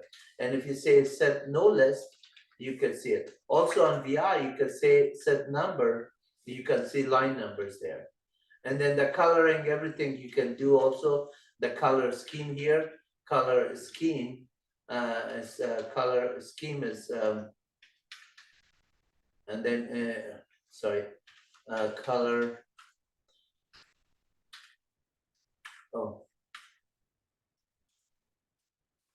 escape shift, color scheme. By the, you can see it as default. So I could say color scheme, and then I could press tab, and then the color scheme, every color is showing, or I could say color scheme, and then say run, for example. It will change in a different color scheme. On default, industry, all of those color scheme, you can get it from the color scheme here. But I'm not going to go through the detail of VI. There's already a VI Vim editorial that I have done. You should watch those ones for details of that. At this time, if I just created this one, and then notice that cat this.txt is there, but this itself is 0 byte. And so there's nothing on the this. Now, if I want to say, just write something on the this, say the word this, just create it on this. Now, if I do this one, and now the file is there. I just touch that file. At the same time, you can use cat command, vim editorial, ed, or emacs to just update these ones. But let's just say, get another way of octal dump of minus C on this. You can see that the character, it shows that how many bytes it is. It is 5 bytes because this is 4 characters and the new line characters, the $sign is there. How do I know there's a new line character? Cat minus EA, this will also show you there's a new line character here. That is there. And then minus E will show you that one, minus A, if it shows that same thing on that options. And then if you look at that one with the minus N option, it says 1 line is in that file. But this.txt is more than that. Now, if I want to say minus EA on this one, you can see that there's not showing any of the tabs. But now if I do an octal dump on this one, octal dump minus C character, you can see this tabs are here with slash T. It should be slash T. And then the new line character is slash N. So somehow that file vim and this.txt. Oh, that when I did the exit out, I didn't save it. So if I just press tab here and then say 2 tabs here, and let's say I press 1 tab here, 1 tab here, and then I say set the list, notice that there's 2 tab here. If I just do W key on it, now I just do the same command here, and notice that slash T or 2 of them are here and 1 on this line. And then similarly, if I just do this command here, you can see the control I are showing and $sign for new line character. the control I for a tab. So this syntax will also show you this.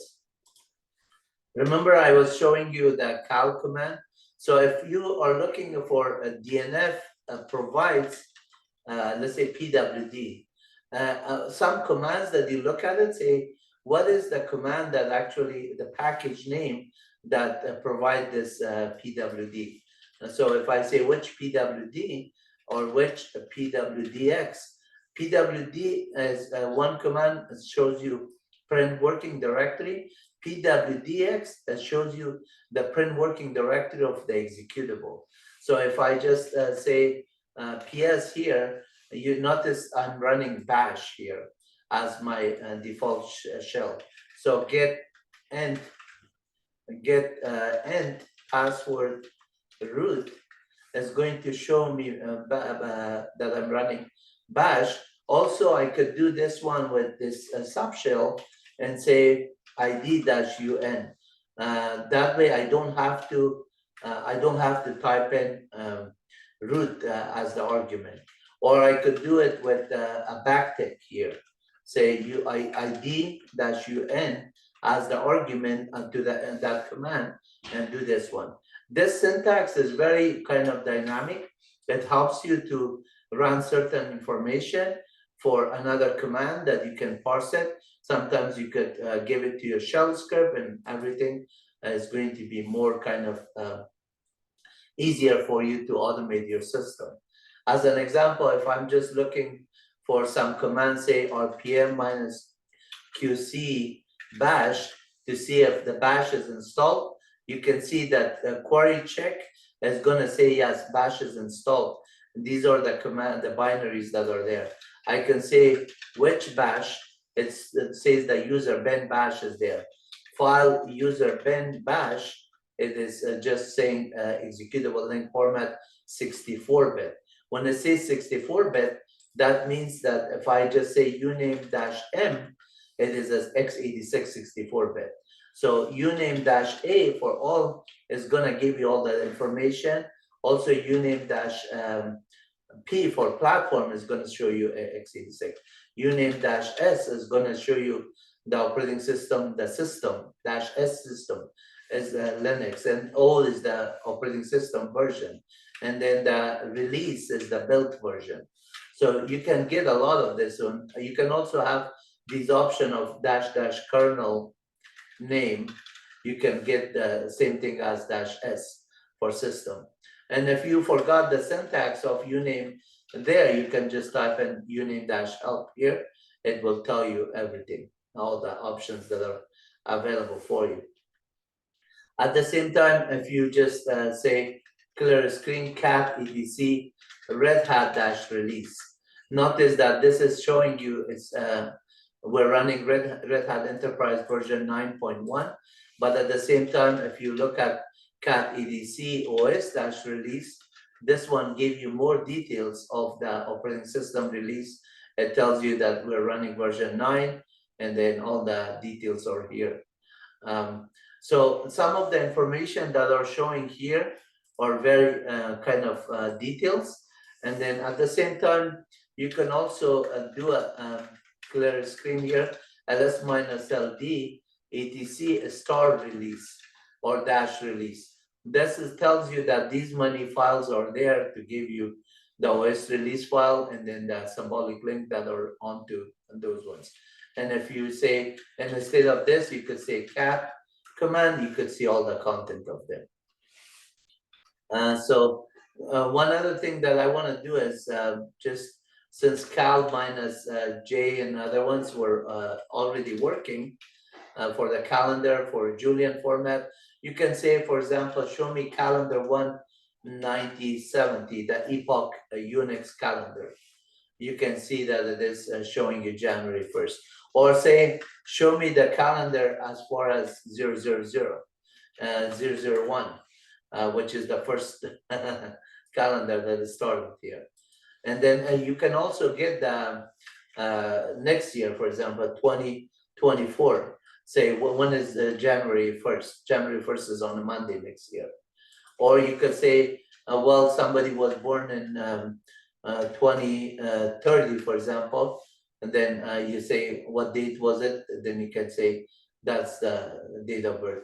Or you could say let's just look at the month of May in 2050. So that May 5th is a Thursday. You can just look for the calendar in that sense there.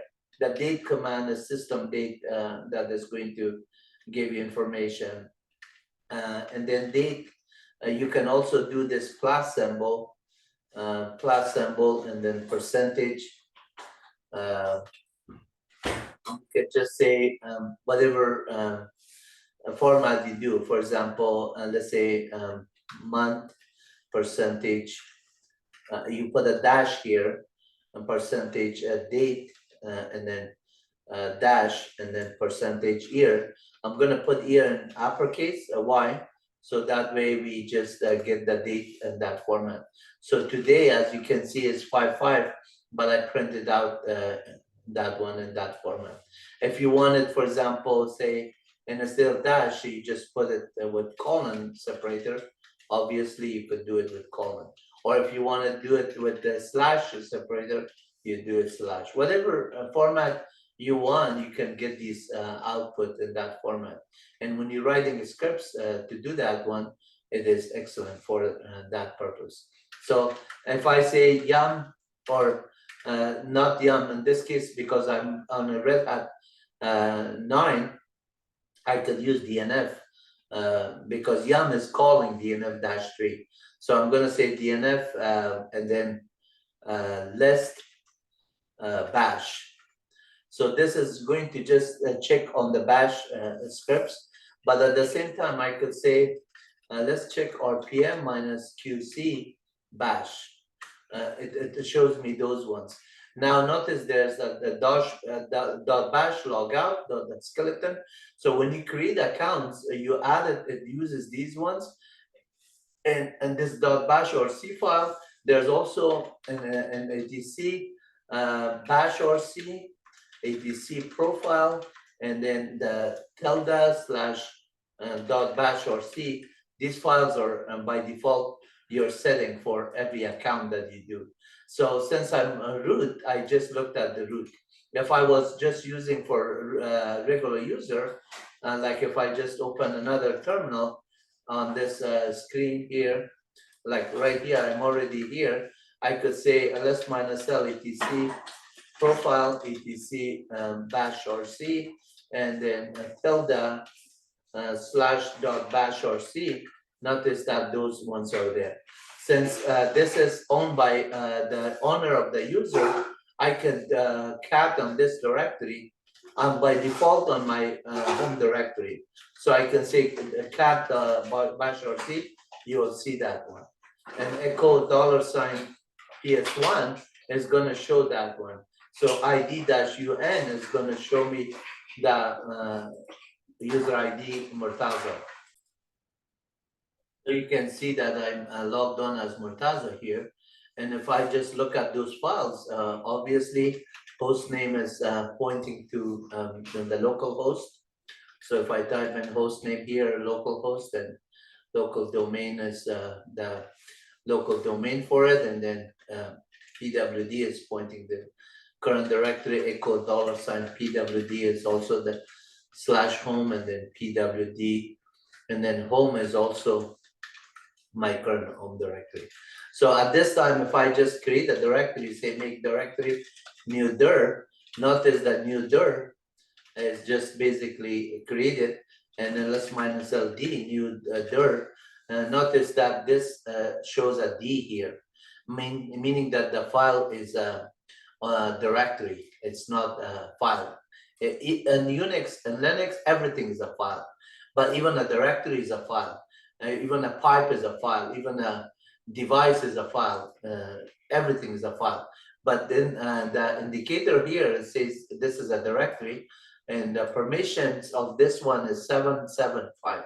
How the permissions are getting created is umask, is that whatever is the umask for the directory, it is like this. So I'm going to put a pound here and going to say 777. So there's always a 0 in front of it if the sticky bit is not set.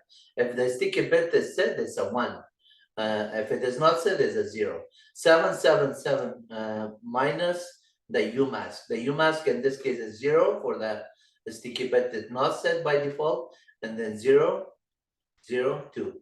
So when you subtract that one, it's gonna just give you to 0, 7, 5, 5 there. Because 7 minus 0 is 7, and 7 minus 2 is 5. That would give you permission of whatever is the name of the file or directory. If it's a directory, it's a D. If it's a file, it's a dash, meaning a regular file. Since this is a directory, it gives you that. And then read, write, execute for the 7, which because to the power of 0 plus to the power of 1 plus to the power of 2. That to the power of 0 is 1, to the power of 1 is 2, and to the power of 2 is 4. So 4 plus 2 plus 1 is going to be 7.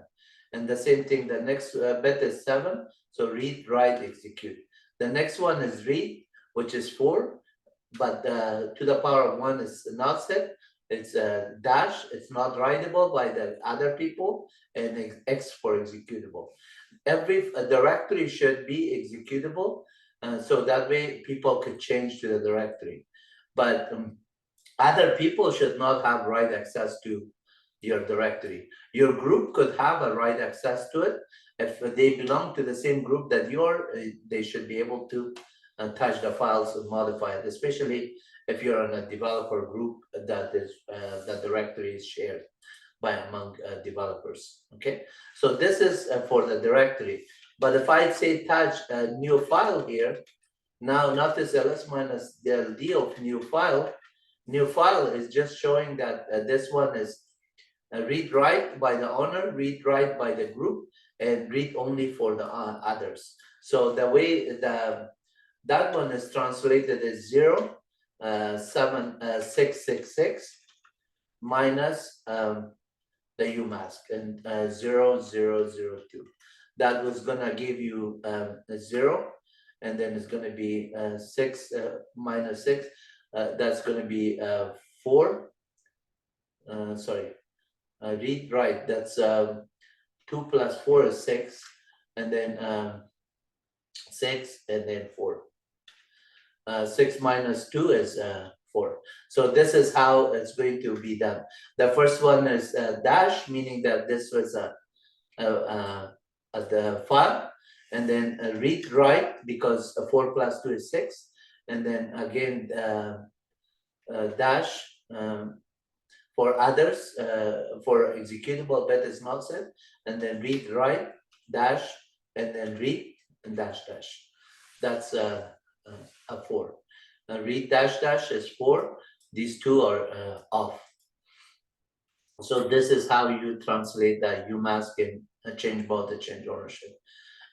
Change owner is Wahid. I mean Murtaza here. If I have another user and that I could just add on it, then I could just create it. Notice that if I just want to become root here, sudo su dash. Now I'm going to type in the password. And then at this time, let's just type in the password correctly first. So as I am root now, I can just say user add and Wahid. Let's say I call in that user Wahid. Now grep minus I Wahid, etc password, etc shadow, and etc group. Those files are touched, and it added this entries on the user etc password file, etc shadow file, and etc group file. The group everything was created, but notice on the shadow file that because I'm root here, I can look at this file here. And then the files etc password, etc shadow, etc group, except the shadow file, the other two are readable by everybody. So dash R meaning that others could read there. Read permission is enabled. But The shadow file, since I'm root, I can get it to see the content of it, even though they are not having any permissions. Other people cannot ls minus l on it. Other people could not read the content of it. Other people could not grep on it. So what do I mean by other? Anybody that is not having sudo or root access. So at this time on root, as you can see, I can do it. So I'm going to say this part that says that the password is not set yet. I'm going to set the password here. Password Wahid. I'm going to just say give a password to Wahid, and let's just give it a password.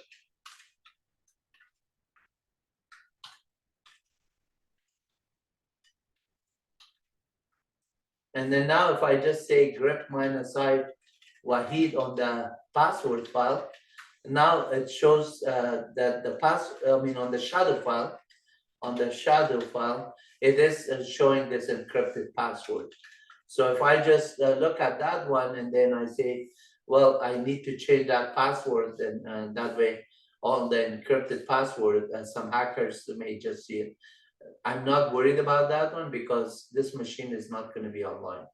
When the machine is powered off, how is a hacker going to tamper with it? But in disregard to that one, I'm going to change the password. While I'm working on it, if the machine is, I'm doing a demo within that hour, if somebody is on my network, they cannot see the same password that I do. So I'm going to rechange the password here, and I'm going to give it a secure password here.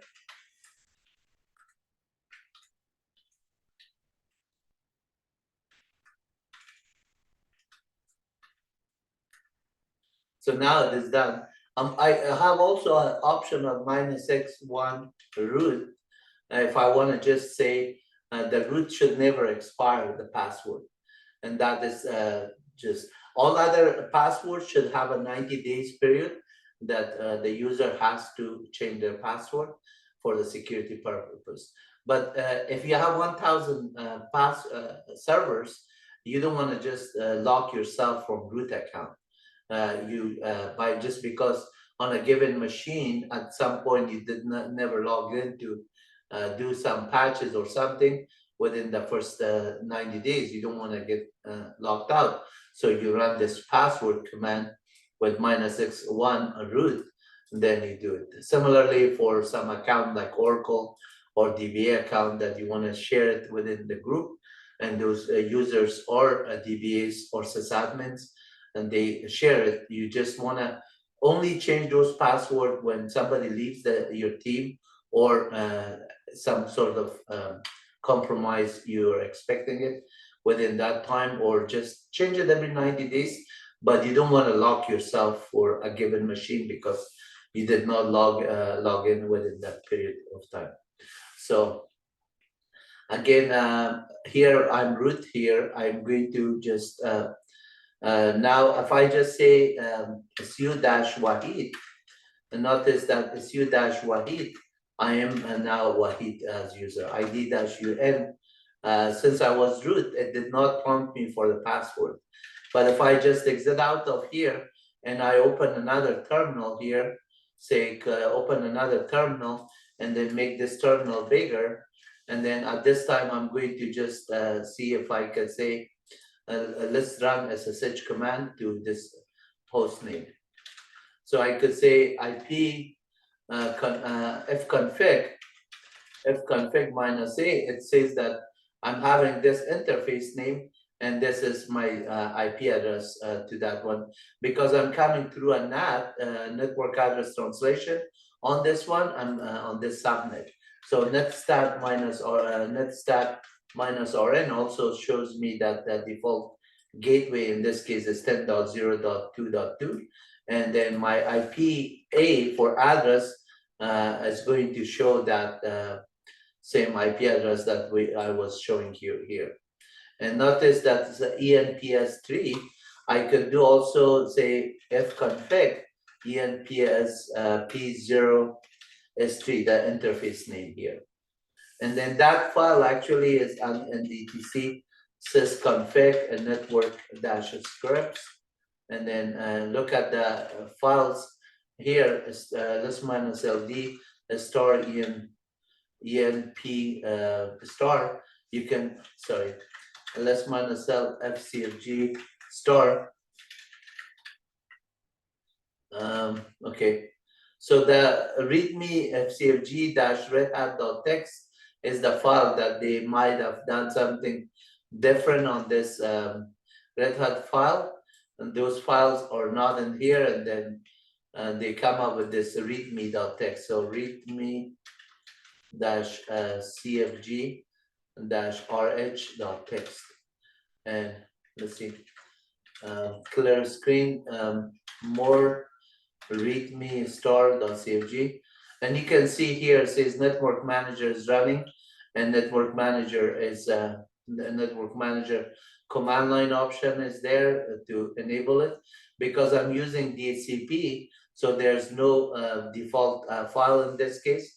It is the network manager.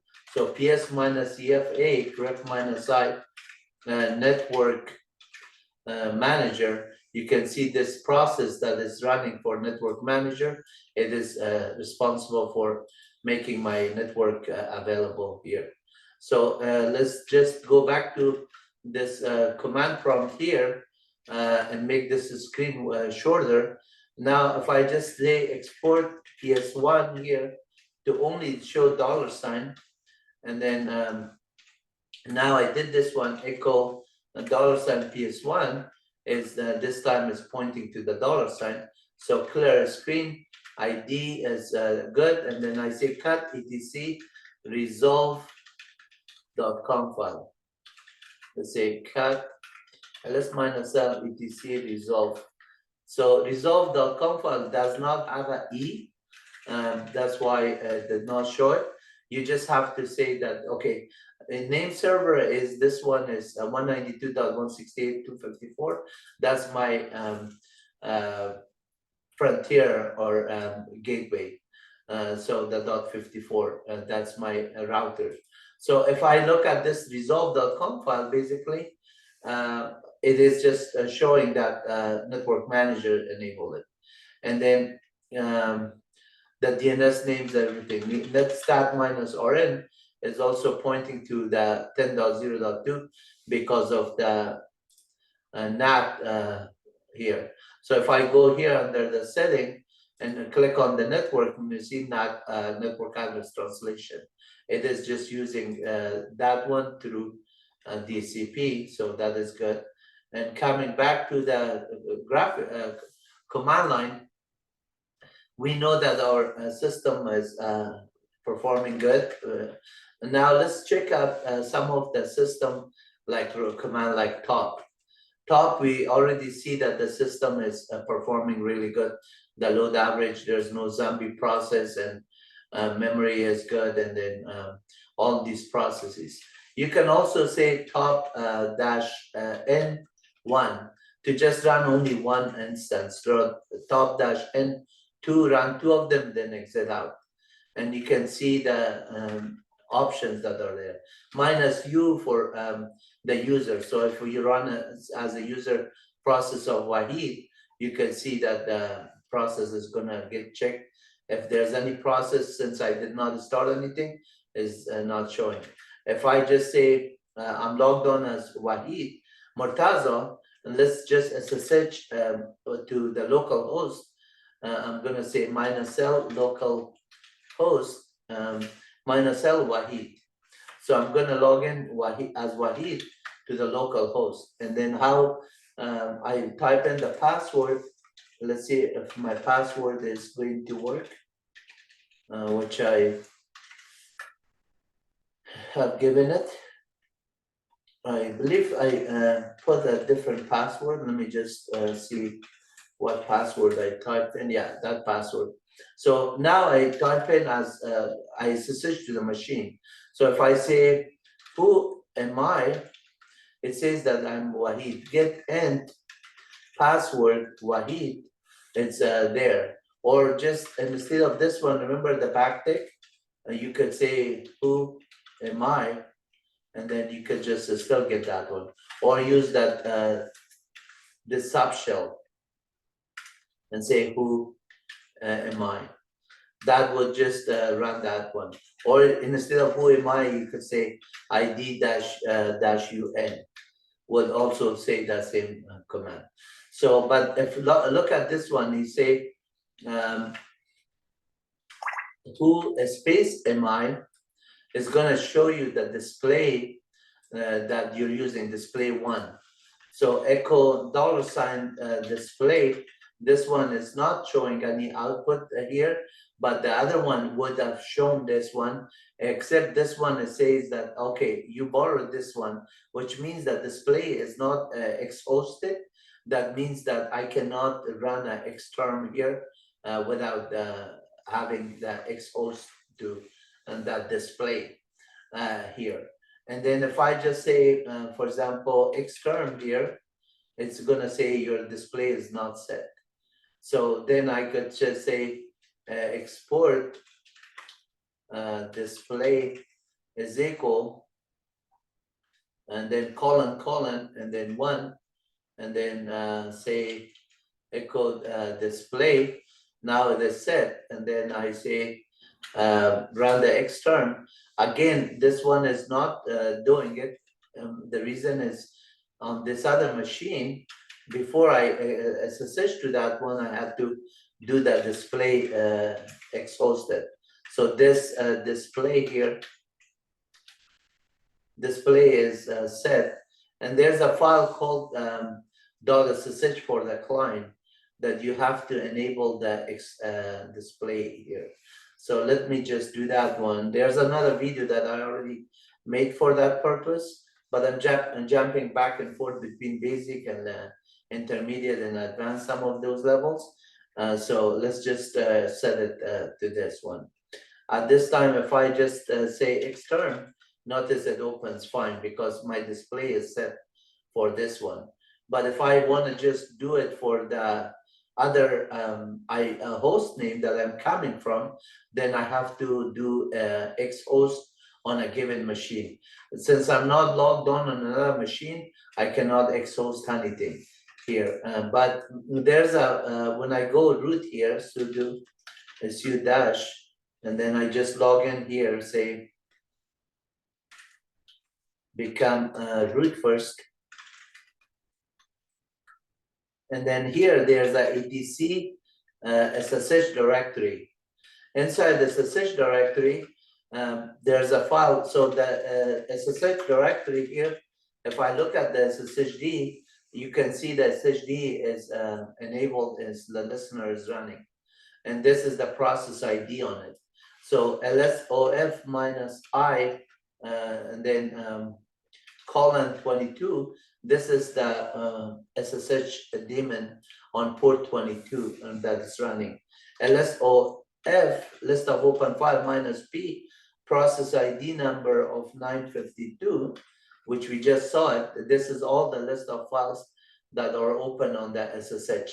So if I just come into SSH to the machine on this other one as Wahid here, and let's just go say SSH minus, not minus this time, I'm going to say Wahid at localhost. So it's going to log in for that one, and I'm going to just type in the password.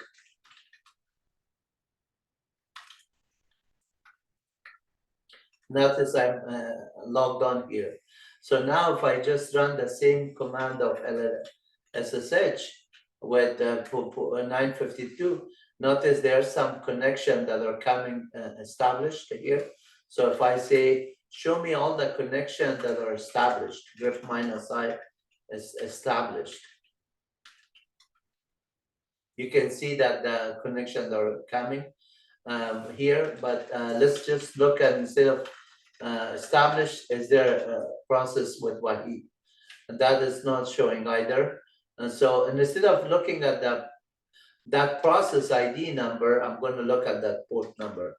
List of open files minus I, the interface name, port 22. This is going to give me all of that one.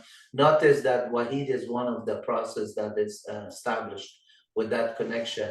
So whether I do a grep -i for established, that one is going to show, or look for the word wahid is going to show.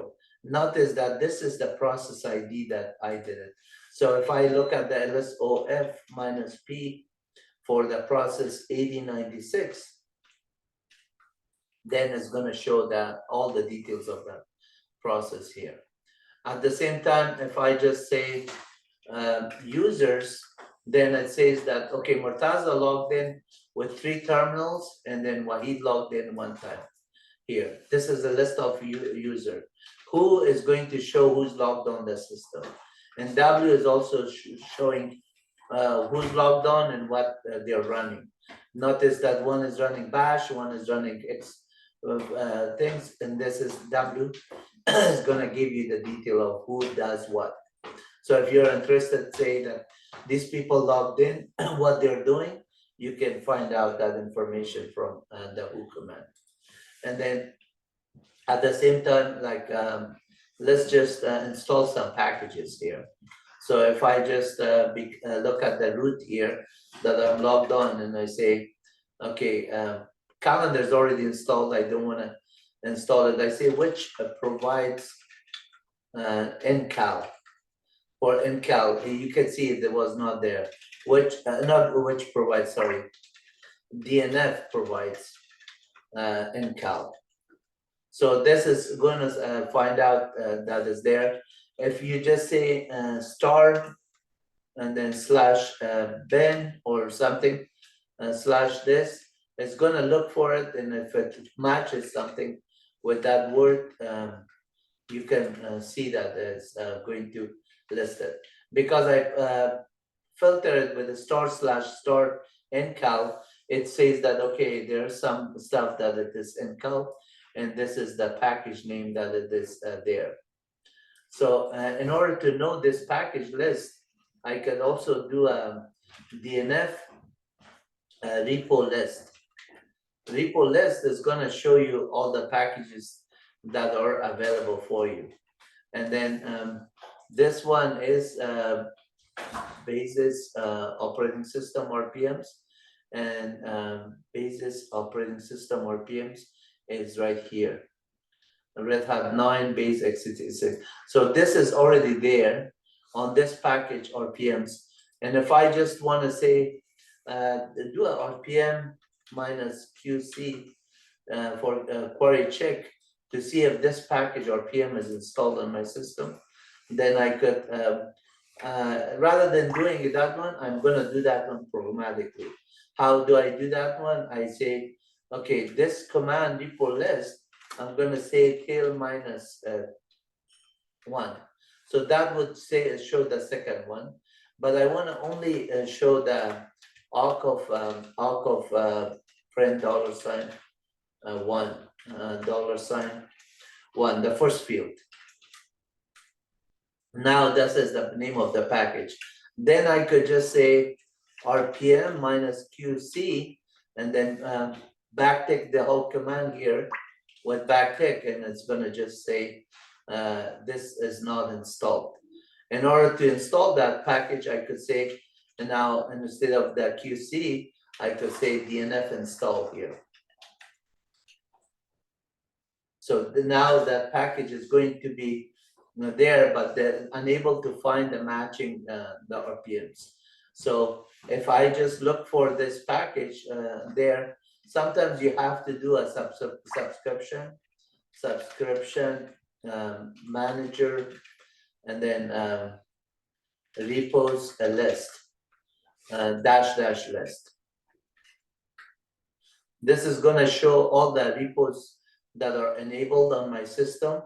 And then if it is not there, I have to enable that package, and that is for the RPMs one that I want to install. So in order to do that one, let's just see this one. I could say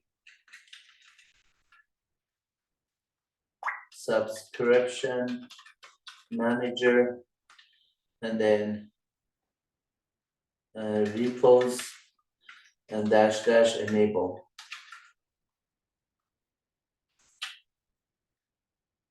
Okay, so the subscription manager, the option that is providing us here says you want to do enable.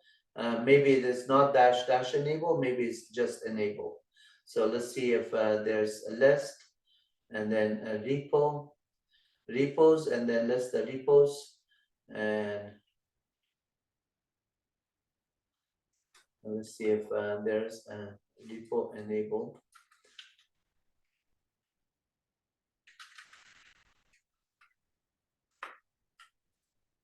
Oh, I wrote, that's why I wrote repost.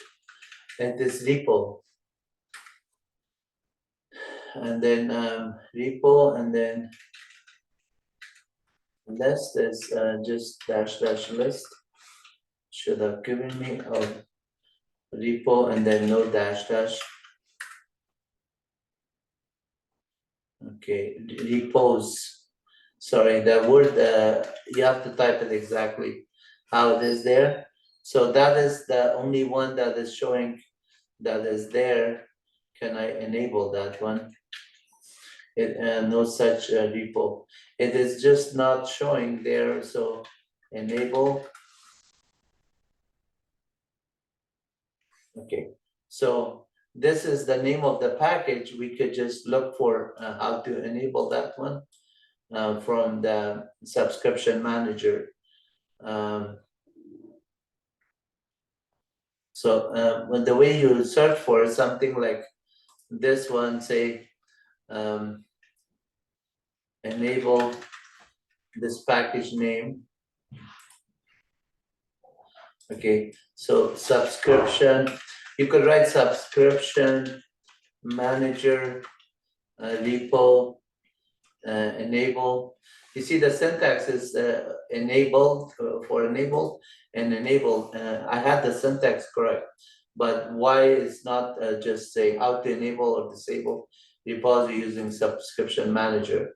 And then when you look at this one, the reason that some of these commands are just a little bit too much to remember all the time is because you don't use them.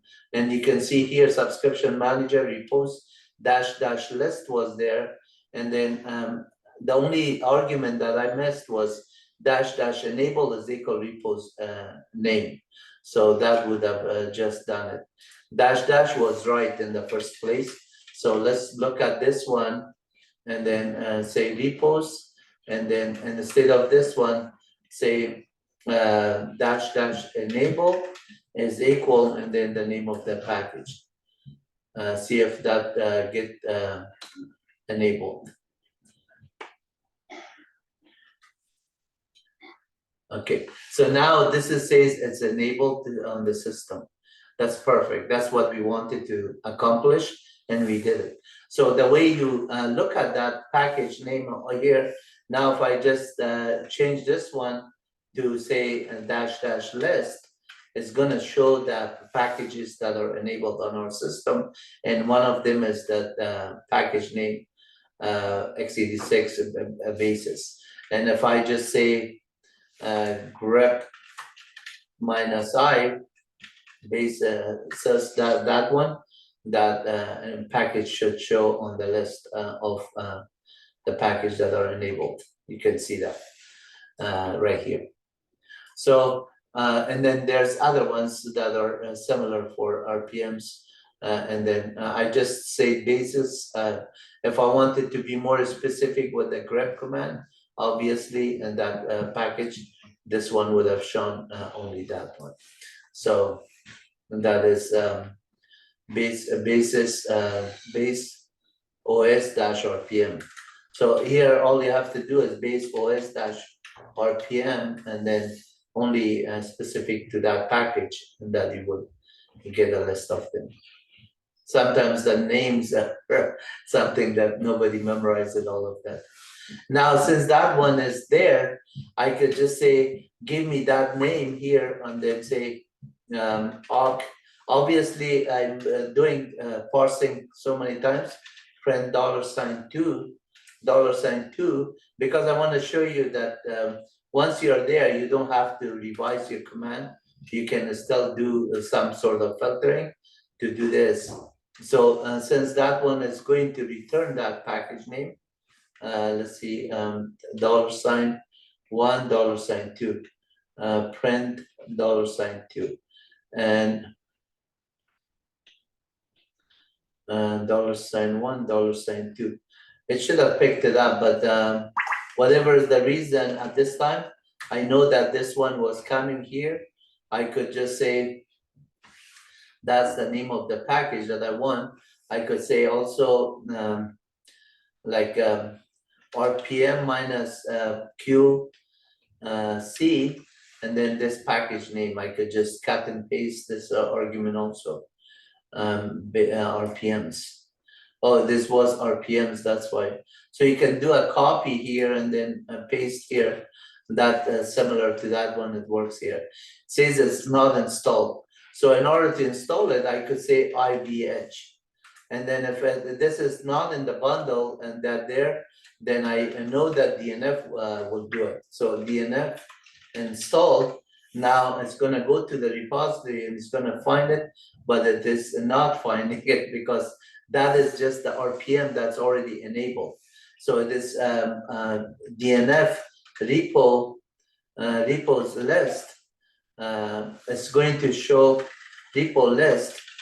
That's going to show the packages that are there, repos, and all the ones that are there. DNF repo. Oh, sorry, clear screen. DNF list repos. Repo.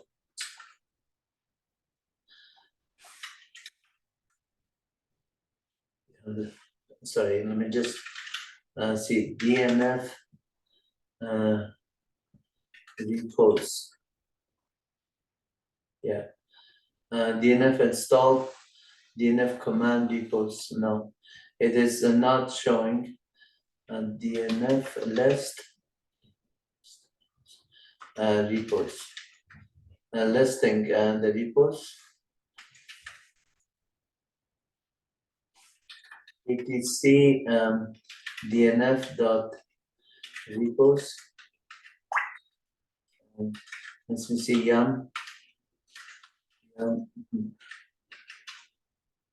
Okay, yum dot repos dot d, and that is the list of repos. And cat red hat dot repo is all the list of repos there. Yum repo list. Repo list is the command that I was looking for. Okay, DNF repo list, not repo space list. Those are the RPMs that I have already enabled. As you can see, the second one is there. So I'm going to just say the ncal. Can I just say DNF install ncal? Since the repos that provides it was there, I believe I said DNF. Where DNF provides ncal, it was showing the ncal star / star showed me that package name this, but this is just this RPM. This is there, and then when I say DNF repo list, I want to make sure that this name is exactly it is as this Red Hat 9 x86 pieces. And then that one was not showing as it's installed. RPM DNF install RHEL-9-4 x86_64 and base OS. Let's see if that one gets it and says no match found. Okay, unable to find it. Let me just do another package to see what's going on here. DNF install, let's say Figlet. Figlets. So if a package is not there, say DNF search Figlets. Okay, and if it is not there, DNF provides figlets. It might be coming as of a package snapd because those commands sometimes are on different ones. But if I say rpm minus qc bash, bash is there, and then I'll say which bash and where is a bash, and those are the man ganzip and everything on it that are info and man is going to show, as well as the user bin bash, which is this binary that I have.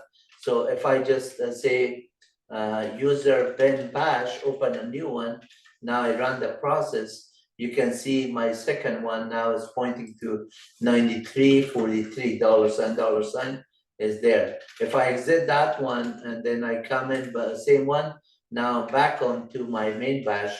So at this time, if I just say DNF update bash to see if there's any update, there's not, everything is dependencies resolved. I say which ZSH, ZSH is not provided there. So I say, go ahead, give me the name of the package, say DNF provides bin/ZSH. So ZSH is the package name. I'm gonna put an asterisk here, and then another asterisk here, and a ZSH, and then here. So anything that has the word ZSH is gonna match it. /bin ZSH is there, and I'm going to say, okay, what is the name of the package? Again, this is the name of the package. So, and now let's say I'm gonna say which ZSH is not installed. I'm gonna say DNF install ZSH. It has to go in the repository and find it under the basis RPMs, and then it's gonna just install it. And since it found it as x86 for the right platform, I'm gonna say, yeah, go ahead and install that one. This is how you look for a package, how you installed it. So if the package was on a different repository, you have to enable the repository first in order to install it. So in this case, the ZSH was found on that one, and we were able to install it. Now, if I say which ZSH, it is bin ZSH there. And then file of user bin ZSH, it says x64 bit ELF, as earlier it was indicating that this package is x86 64-bit. And then if you look at the binary itself, notice that I'm on a PS. If I just say, go ahead, do this one with ZSH, now let's just do a couple of things. Here for ZSH, in order to run it, I could just type in ZSH here. Now I'm on the ZSH shell. And notice that echo $sign is pointing to the 9663 of ZSH. And if I just open a bash again, here now back into bash, echo $sign is 9683 and the bash. When I exit out of this one, now I'm back on the ZSH and then here. So how do I know I'm on a ZSH syntax? So let's just run a for statement on the ZSH. Obviously, the bash and ZSH syntax is the same, but I'm going to just run some of the command, like let's say do a for statement. A for statement, you say for I in let's say 1 to 10, and then do something. Do echo $sign echo the number is $sign I, and then done. So now you see that I did that for statement within this. And if you just want to do some kind of calculation, obviously, you just go on this one and just say I plus $sign I is there. You've got to just do that one. But notice that when you do this one, it just shows the number plus that number. If you want to just get the actual value of it, then you run it to a basic calculator, and you just you don't do you just don't do an echo on it. You just do the calculation actually here. Let me just do it here. You could just say the number is, and instead of doing this, you could say, sorry. So here's the simple form of it. If you say echo 2 plus 2, and then that would just say 2 plus 2. But if you want to just carry out a basic calculator on it, you just pass it on there. And if you do a multiplication, you have to skip the star, meaning that this is not wildcard.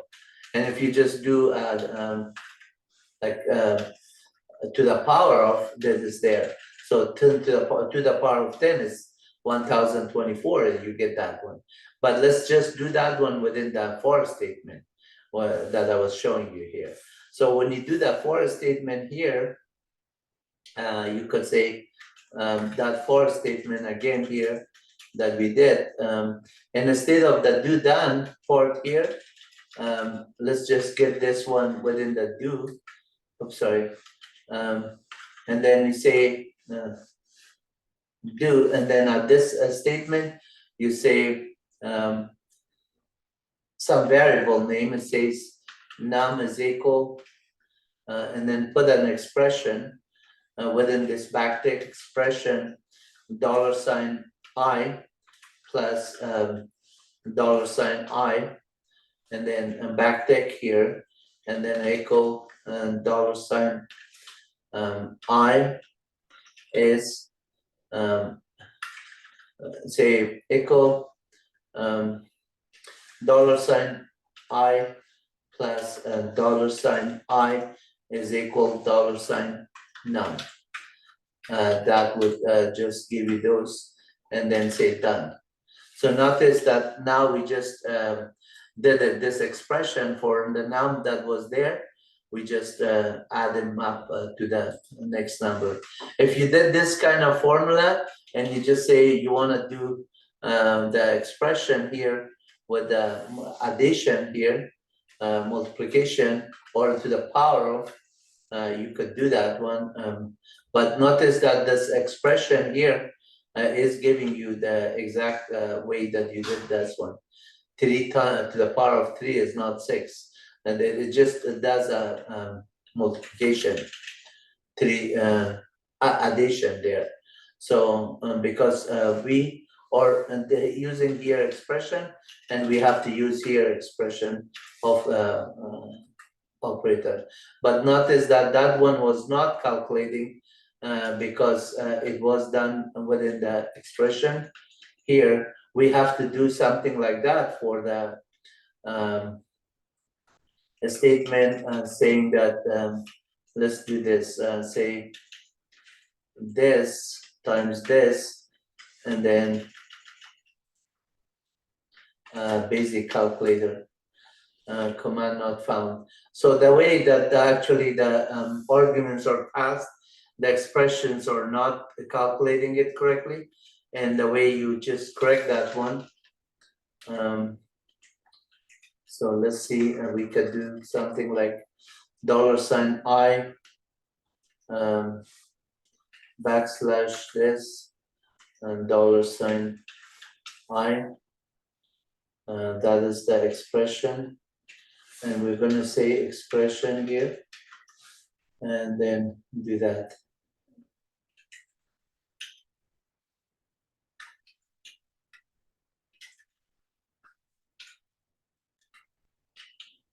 So the back tick on the 7 equals 7 is not understood here. Why is not this one understood? Here, if I just say this one is not going to be recognized, but I'm going to say backspace here. Yeah, the backspace is going to understand it.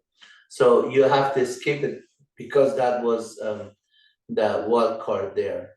And then if you just want to do addition here, You don't have to do back escape it. So the addition was also carrying it fine. That is how you do those things here. But disregard to how you do the calculation, I want to show you a lot more than just bash scripting here. So in this case, if you want to just say, what are the Python operating system installed on this one?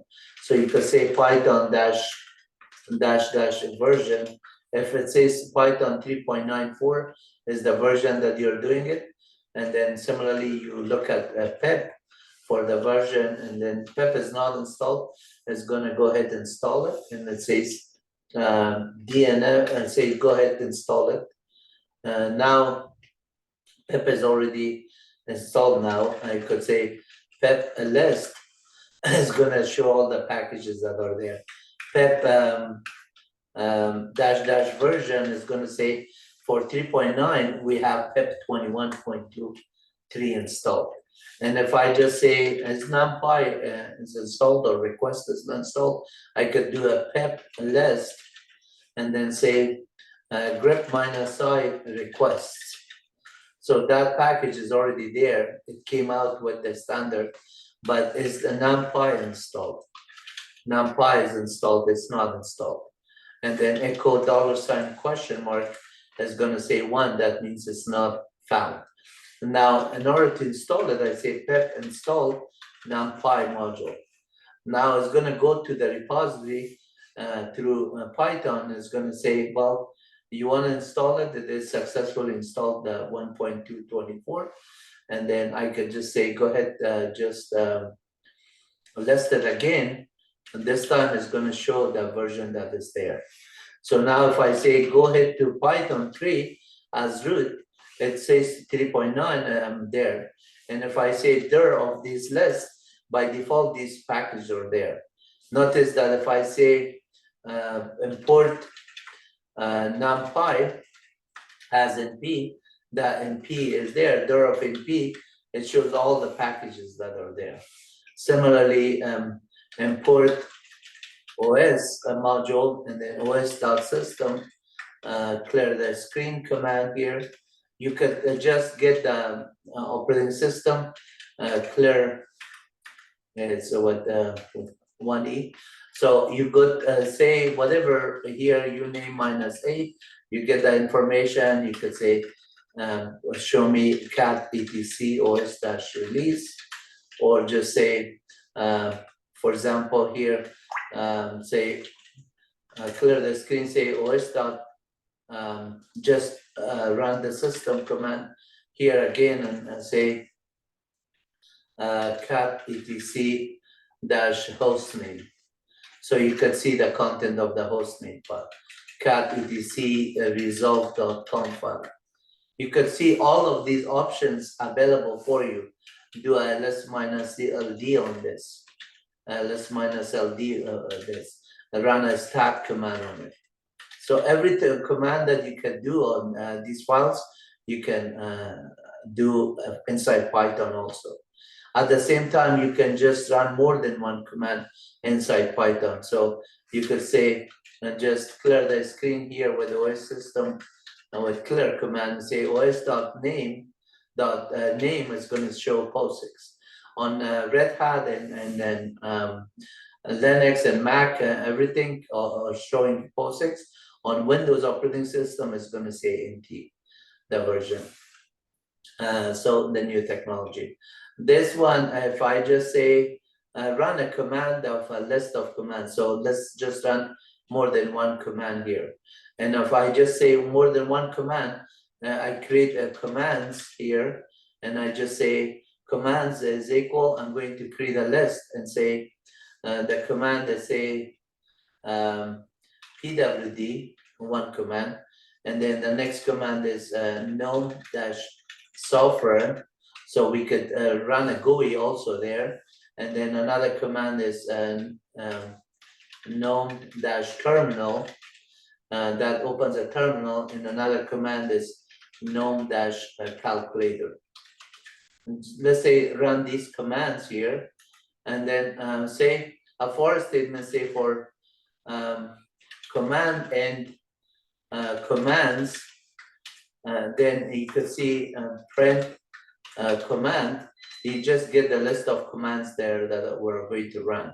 But if you actually want to execute the command, you say for commands and command, and instead of this print, you could just say print os.system, then command. Run the command inside the this. Now notice that each command it runs, it is going to execute. Now this is gnome-software. I'm going to close that one. The next command that is there, Control-C out of this one, it runs the calculator, and then it opens that calculator here. Notice that here, the commands is the list of the commands that I do. os.system, and then commands is there. os.system, not commands here, sorry, clear command.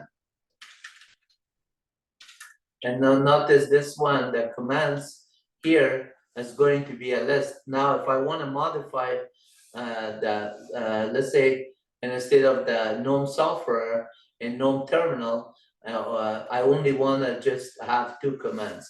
I could just say commands here and redefine it with this list of the new commands that I want to do.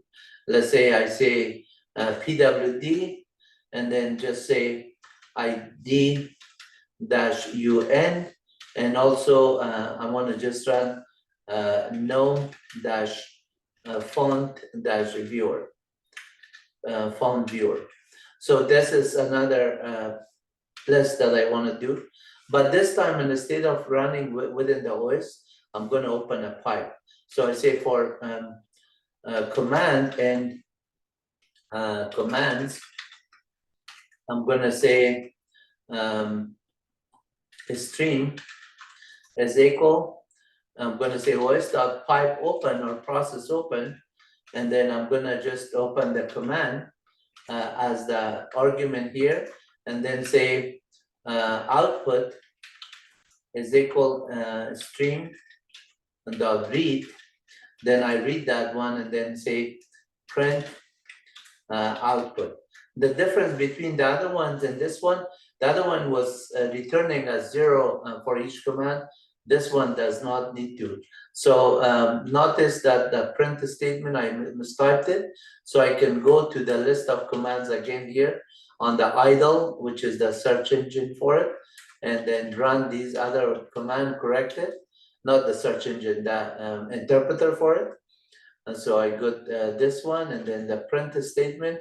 This time I correct it with adding the n here, print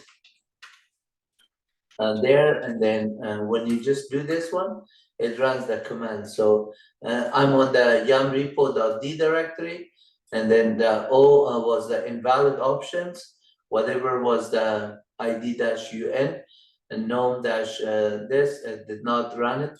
So that id-un was not recognized as a valid command line for and that reason. So let's just see os.system. I could say id-un, that command should run and it should return it.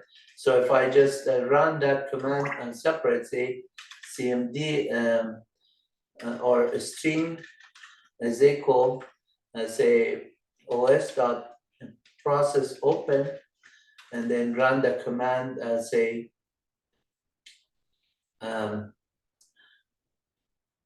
popen id-un this, and then say output is equal stream dot read, and then print output. That did it, says okay. So now if I just do the same thing, and instead of un, I put this command say gnome-font-viewer. Maybe I had a typo somewhere there on the stream. Now you see that it opens it and the font there. Similarly for calculator, if I just say go ahead to do the calculator, You can see that it opens a calculator. So all the software and everything that you want to do, it is available within this. So, and Python and other ones, please watch on the NumPy and other modules and everything else that is there. All you want to know is that Python and everything, all the packages are there. So if I say DNF update Python 3, then it's going to look if there's a newer version, it's going to download it, but otherwise it's going to say your system is up to date. Now, if I just want to install Jupyter Notebook, then I have to do a pip install Jupyter Notebook or Jupyterlab. So pip install Jupyterlab. This one will just go and install Jupyterlab, and that will make my environment, in addition to the Python idle, I have the Ipython as well as Jupyterlab, which is kind of like a IDE environment. So you can have a Jupyterlab in a web browser. So now if I say which Jupyter lab, which Jupyter, clear the screen, and what Jupyter is going to show me that. So if I just say Jupyter lab here, Jupyter lab, obviously I don't have to run it as root, a lot of these ones. So I could be logged in as Murtaza here, ID-UN, and I could say which Jupyter. I install it as package as the root, but I can run it as individual user. So I say Jupyter, and then space lab is gonna just start the Jupyter lab and the command lines, and then the web browser. And now I have a web browser that runs the Jupyter lab here. And then the size of the screen, everything, you can always change it to whatever color you want and everything, the information, and then the display size and Firefox, everything. So I'm not going to show the details of Jupyterlab, otherwise we will be stuck to this video forever, because I have other videos. I'm going to exit out. You could have logged out, and or you could Control-C, say shut down Jupyterlab. Here it's there.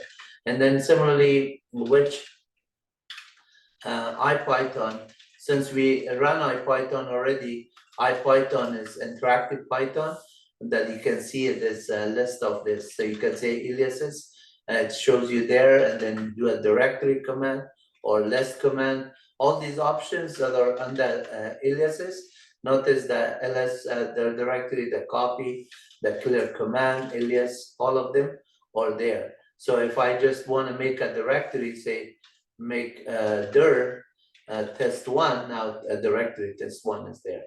If I say ls run a command on the OS level, I could say show me test1, that directory is there. If I do say this, I can see that one. And if I say, let's say on this directory, I could also say pwd, for example, or uname-a, anything. Like this, the toBank also shows you there, and the same commands that you can do this. Notice the cell name. The difference is the cell name is showing here. With one bank, you don't get the cell name. And then you just get the output. But with toBank, you get the cell name saying that cell number 15 had this output. And there's also a list of magics. This percentage ls magic, list of magic, you can have the line magics and also the cell magic. Since I'm on a Linux environment, I could use the cell magic for a bash, for example. Notice here that there's a different version of Python I can run, HTML I can do, everything. So the bash is one of them somewhere here. Bourne shell is there. Bash is there most likely. Yeah, bash is right here. So I could do that 2% and then drop into the bash. And now if I say ls -l and then pwd, and everything that is in there, it is just basically going to be available. So when I do a Control D out of it, those commands are executed here. And then I'm going back to that things. And when you're inside the bash, you can run for statement, while statement, everything here. Again, if you don't want to get inside the bash, you can run it like this also. And if you say import OS module or dir of OS, you can see all the commands are available for you. Import the math module, then math is there, dir of math is there. You could say import math as M, and now the alias M is there. Dir of M is gonna show you that it is there. Type M is the module that is available for you. So M dot is square root of 47, let's say 121, let's say for 11, you can see that is there. And then 49 is for 7. We can get those ones. You have to get one bracket here. And then for 10,000, let's say you could get not 10,000, 100,000. So it would be 100. You can get a square root and math.power function to the power of 5 is 32. And then to the power of 9 is 512 and so on. All those numbers, you can just get it. There's a lot of math functions, sine, cosine, and everything. So all those ones that are here, you can use them. So this is Python, IPython, interactive Python. You can quit out of it and say which IPython. You can see it is installed in there. And file user bin, user local bin IPython. Was to say that I user local bin IPython. It is saying that Python script ASCII text.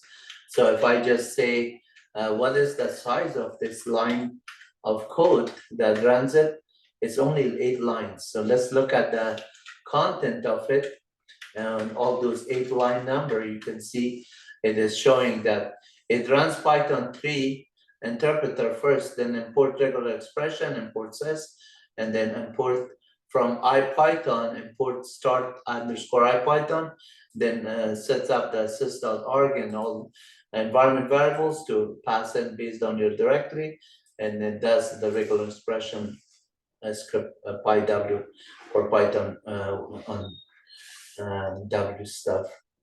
Usually on Windows it would be something like that, but if it is .exec, it converts it from the arguments there as well.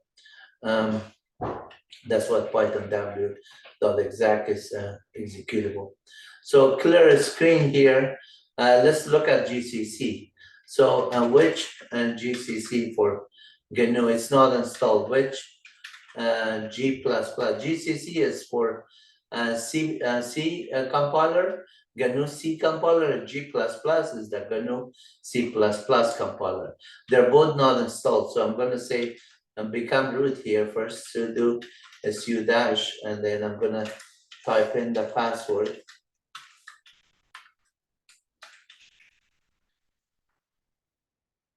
I mistyped it, so I'm going to retype it again.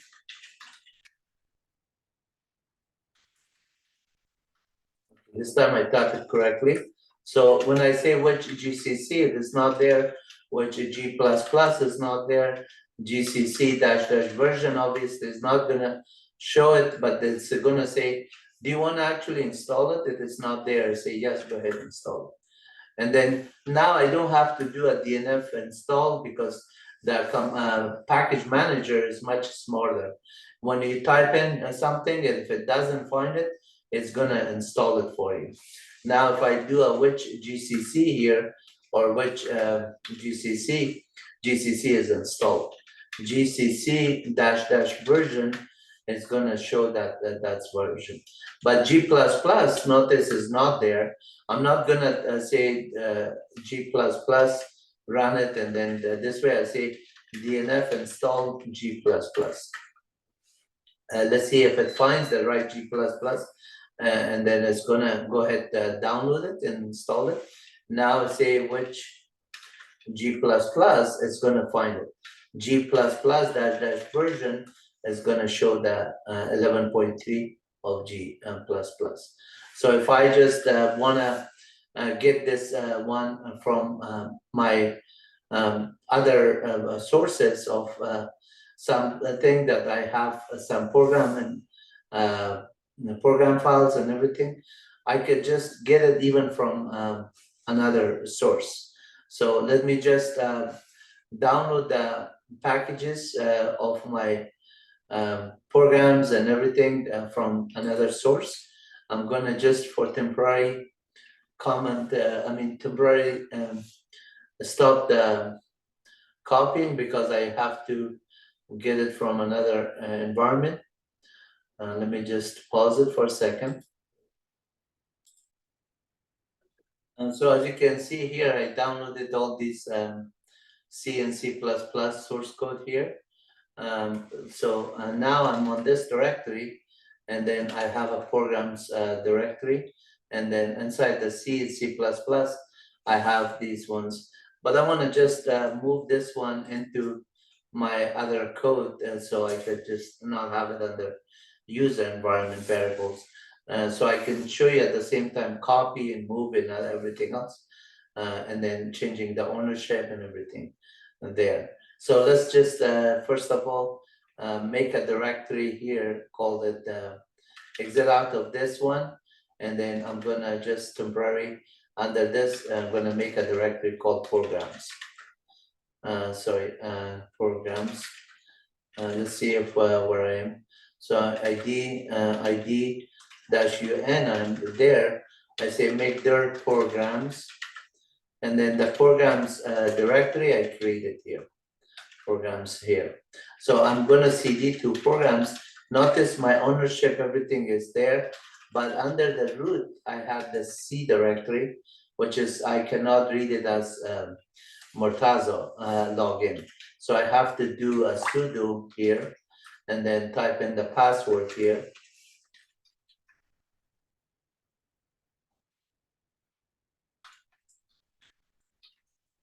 So now I can see those files. But now I want to just copy the entire thing and just put it into this directory here as if it was mine. And then since this is root, I have the root, I can copy the files and just keep it here. So instead of running this command, I could say copy. And then if I just want to say recursively, everything that is there, the directory as well as the subdirectories, and just do it. Now I have created this directory and all the subdirectories, but notice the permissions are the same as root. So as this user, I cannot just touch it unless I become the ownership of those ones with the Mortazo rather than root.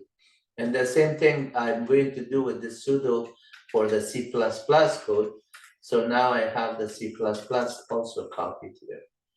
So if I just become root one time here, I could say sudo dash, and then now I'm root, I'm on the home directory. Let's just remove the files for C and C++. Those two directories and the files, both of them I'm going to remove it. If I want to remove the content of the directory, I can say cd to C here, and then say rm star. This will just pipe but like one by one, but I don't want to do one by one because alias rm is pointing to the -i for interactive. So if I just want to do all of them in one shot, I could just say /bin rm star, and that already deleted everything. I could have also do -rf, meaning recursively with forcing the files, even if it had directories under it, it would force all of them recursively. But since this one was just files here, I did this. So now notice that ls -l of C is empty. There's nothing. So ls minus ld would show the directory. Ls minus l shows 0 byte on total directory. rmdir of C is going to remove that one. But if I see rmdir C++, it says this directory is not empty. So now I say, okay, if I want to just do rmdir of that directory, I could just say, rather than just cding to that directory, this time I'm saying rm minus rf C++. Now it is already gone. C++ is no longer there with files and subdirectories.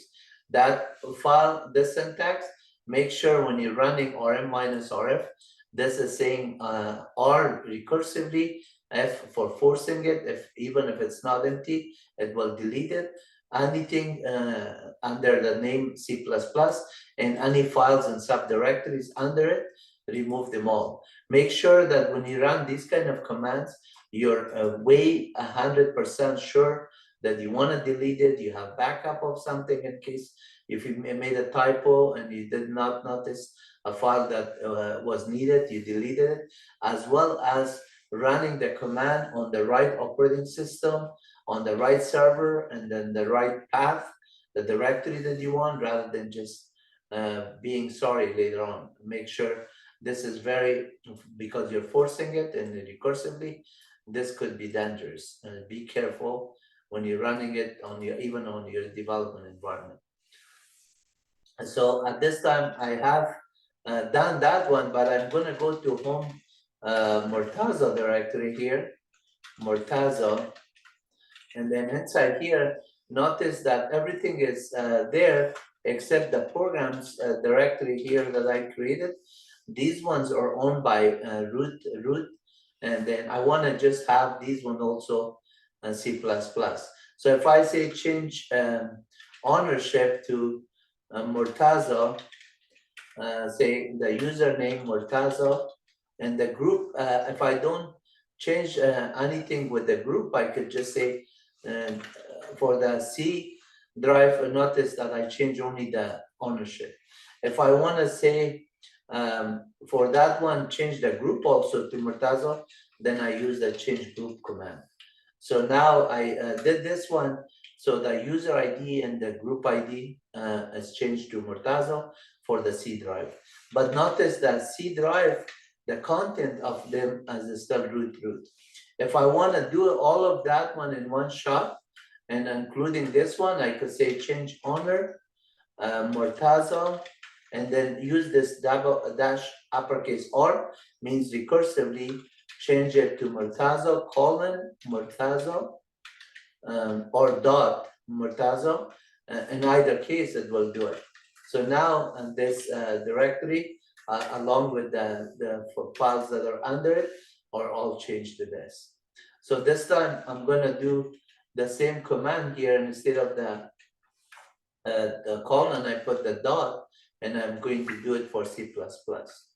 Now C++ is also, as you can see here, and C++ is there. So ls minus lr and C is going to show you this. If I just say tree and C directory, it will give you a tree list of it. And then tree C++ would give you a tree list of C++ also there. Obviously, there's other option -f for showing the files, and -a for ASCII and so on. And then this command, tree command, is also available on Windows operating system. So what we want to do here, now we looked at this commands here. Notice that if I do a stat of C, it tells me that this is a directory. It's the file is called C, but it is a directory here, you can see here. And then all the modification, everything, timestamp is today because I copied that file here. Same thing with the C++ when you look at it. Okay, so if I just, earlier I was showing you some of the resources. When I ran the top command, I just remembered that I did not, I skipped some of these commands like free and swap on -l swap on is not there, swap on -s will give you the swap space, and then free is by default in kilobytes, free-h for human readable, it shows you in gigabyte, and then what you can do is say, like we were running a top command and says here 15 gigabyte of memory, and then all that details. You can also do cat/proc from the proc file system, mem info, and then pipe more. This is just telling you the 16 gig that we have here. Similarly, if I want to say cat CPU info for the CPU info, you could get it. So let me just clear a screen and then do that cat command here is there. So I don't want to go in that directory of programs at this time. So you can see if I do cat CPU info, you can see that I have 4 CPU cores there. And then the speed of it is 3.8 gigahertz. At the same time, if I say what type of disk I have, fdisk-l dev/sda, it will list the SDA. SDB, if I have one, it will list it. If I don't have it, it is just SDA is the one that I have here.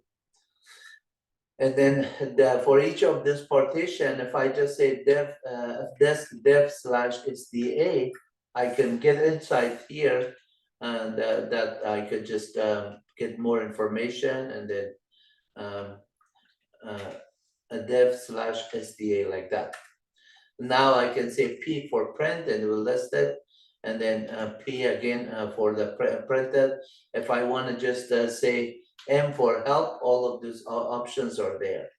If I just say create a new one, I could just add to it, but I don't want to create a new one at this time. I'm going to quit out of this and just show you more there. There's also commands that you can look at the etcfs tab file, the file system table, and notice that the file system here is a xfs. So xfs is the file system, and you can also get the file system from the command of a stat command.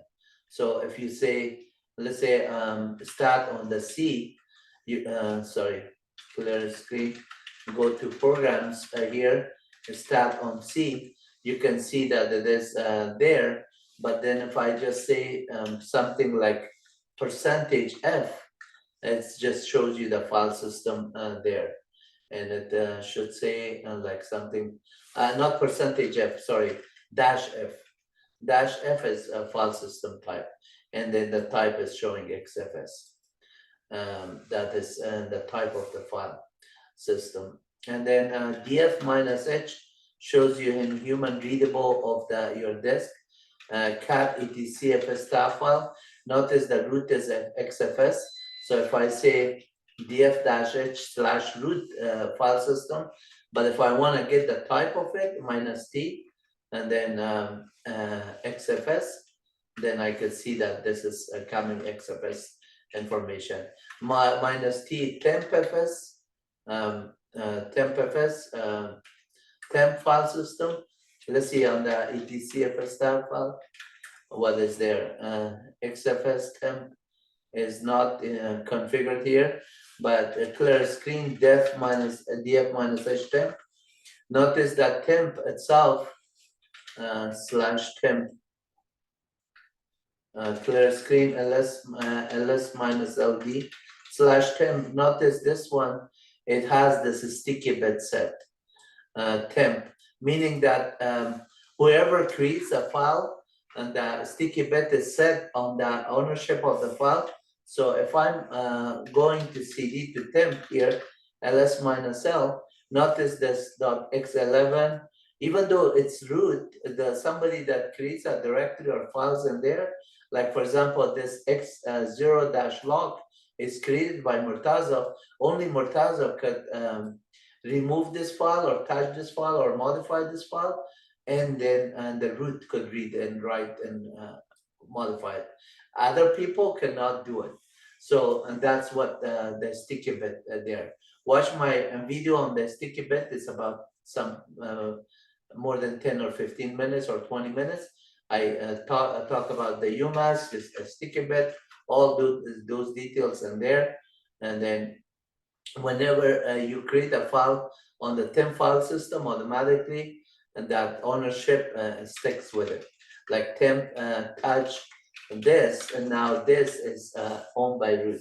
If I say switch user to dash Wahid, and then go to dash temp and say touch that, now that file is owned by Wahid. So that means Wahid could remove that file, but Murtaza could not do it. Root could remove that file, but Murtaza could not do it. Because whoever is the owner of that file owns it. So RM that it's gone. But if I just Murtaza, I could not have done that. So if I just say touch that, and now I exit out of here, I exit out as Murtaza and go to /temp ls minus ld that. Now it says owned by this. That means Wahid can have read write, but other people only has read access. So if I say I'm ID of Murtaza, ID dash UN, ls minus ld of that, it is owned by Wahid. So RM that I cannot do it. It says write protected, you cannot do it. Now the file is still there. But if I'm becoming root again here, notice that I'm on root, I'm saying, go ahead, remove that, because root has higher privilege, that file is no longer there. I just deleted as root. So that's what the sticky bed and all that temp directory file system. We talked about proc file system, we talked about the other ones. Let's look at the other resources like ls CPU. ls CPU shows you the CPU, ls CPU, and then pipe more. It just shows you the name of the processor, everything. And then here, if I just say ls hardware, you can get all the hardware that is on your system. But if you say ls hardware minus class, let's say CPU, then you get only information about CPU. If you look for memory, then see if there's anything with memory, then it will give you memory. If you say class disks, and then it will give you the disk information. IO stat also give you the information about if it is not installed, it will install it for you. And when you do IO stat like that, now notice that by default, IO stat input output statistics, it gives you the statistic of one session. But if you want to get, these are the disks that are being read and everything. All the IO stat is reading your block of disk information and shows you. If you say IO stat 3 of them, run 3 every second. If you just say run 2 every 2 seconds, 3 of them every 2 seconds, it will do that. And then if you wanted more than that one, just say 5 times every 2 seconds, it will just be 10 seconds of outputs of IO stat there. Similarly, VM stat is going to give you the virtual memory statistics information. VM stat 1.5, it will run every second 5 times there. And you can read the buffers, the swap and the memory, the block input, the block output, and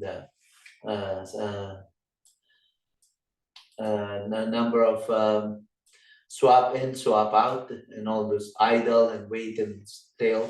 All of that information is going to show here. And then if you say which htop, for example, htop is not installed, you could say dnf install htop. This will just go ahead and install the htop for you. And say dnf install htop. No match for htop.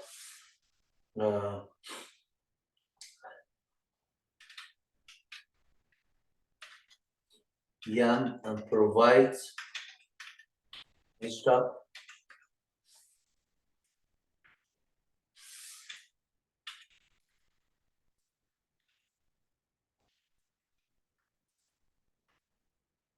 Okay, so the htop package that are there,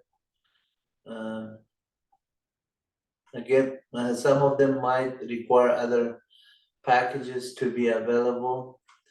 It's under here, htop share, htop pcp. Let me just look for the bin.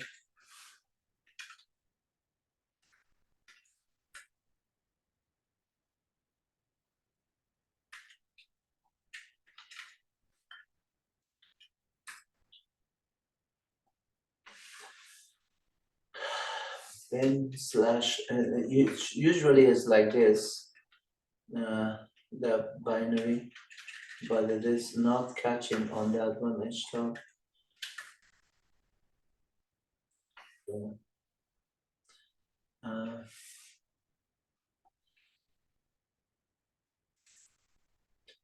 DNF search htop, we'll search for it.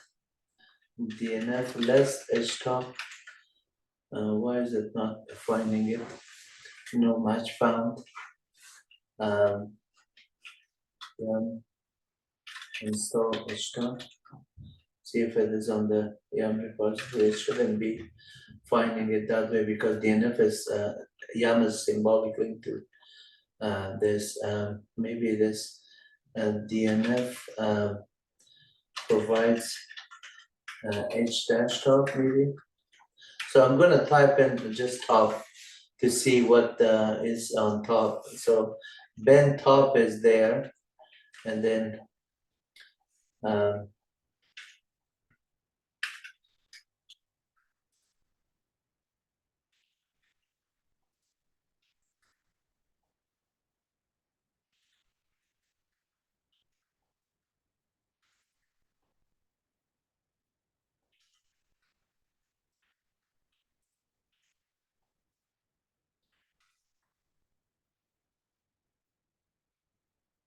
the search repository is a little bit not friendly, so it does not find some of the packages as easy as you can see. Some of them are really there. This might be a third party that you have to enable for completion, programmatic, and there. So let's see if we can just say on google.com, say htop red hat 9 package name package, and they have an install option here also, and then open the terminal. I swear I just installed it on the same version 9.1 earlier and it found it right away. So I have to look for the enable the repo. Okay, epal repo is the one that we have to enable. That's what htop is there. And remember that list of the package that we could do it. And so if you do DNF repo list, and epal list is not there, so I'm going to say DNF enable epal repo. Let me just make sure the name of the thing. It's DNF epal repo, yeah. And that's enterprise Linux, epal Linux. So repo.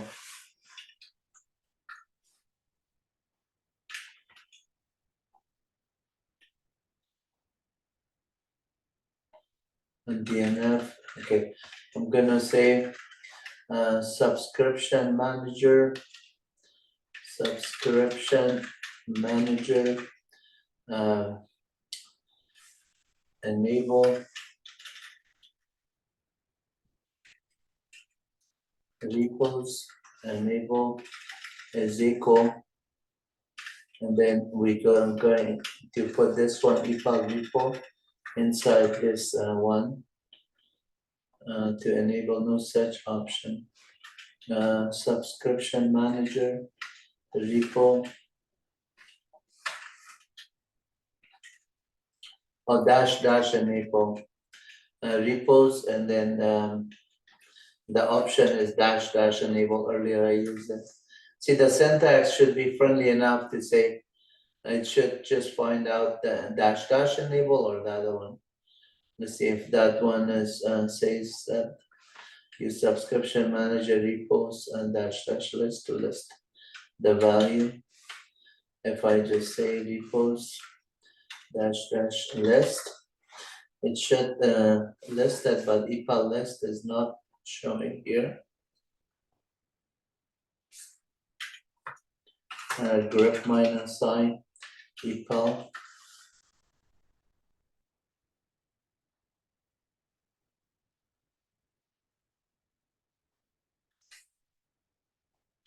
Let me say DNF install eval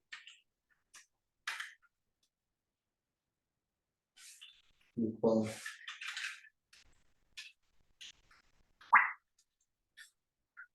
that that's not gonna do it. This part is a typo because we can install that we have to enable it. So what it takes it for this one, eval execute the command is yum install htop. But before we do, open the terminal for the 9.8 login subcommand. Enable eval list server desktop. Yeah, but how to enable it? That option of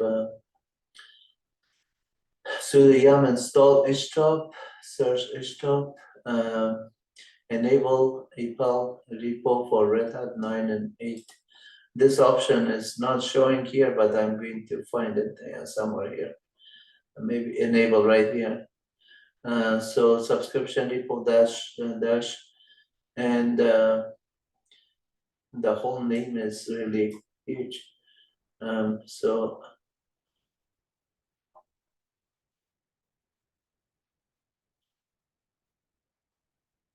let's see if we can just do a DNF search or RPM minus QA and grep minus I eval.